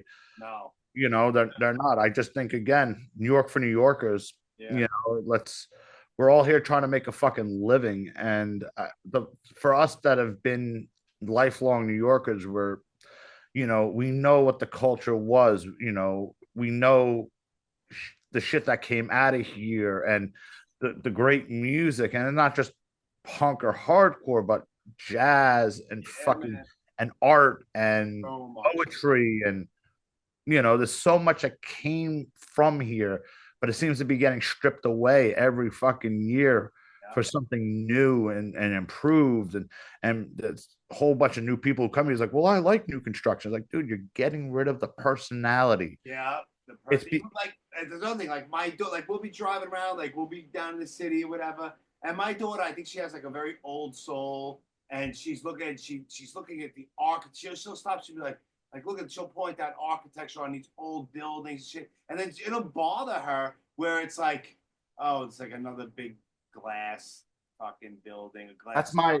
Or it's like, and she looks at all these ornate, and she'll stop and she'll go up and she'll see like carvings in old buildings. She'll take pictures. She appreciates that shit, which I'm so happy, because a lot of kids her age could care less. No, they don't, dude.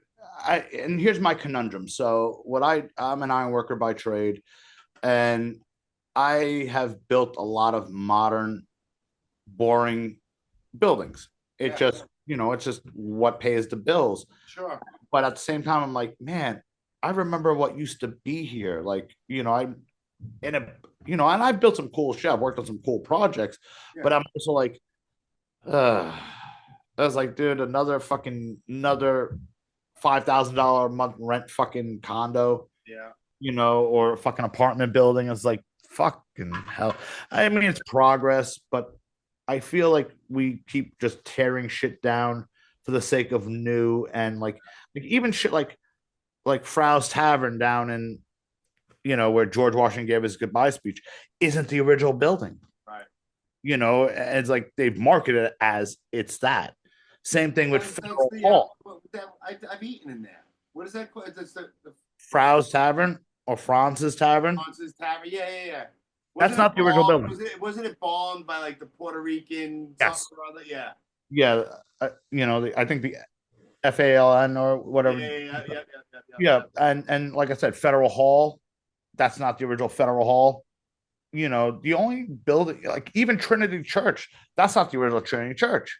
Right. That was burnt down. That was built in the 1800s. Right. You know, so like there's not a lot of original like Revolutionary War structures anymore. Right. You know, we've just kind of like Philadelphia has a bunch of that stuff. Yeah. Not a ton of it, but they do have it. They do. You know, it's just like I said, it's a shame, but you know, time moves on, I guess, and we just get older.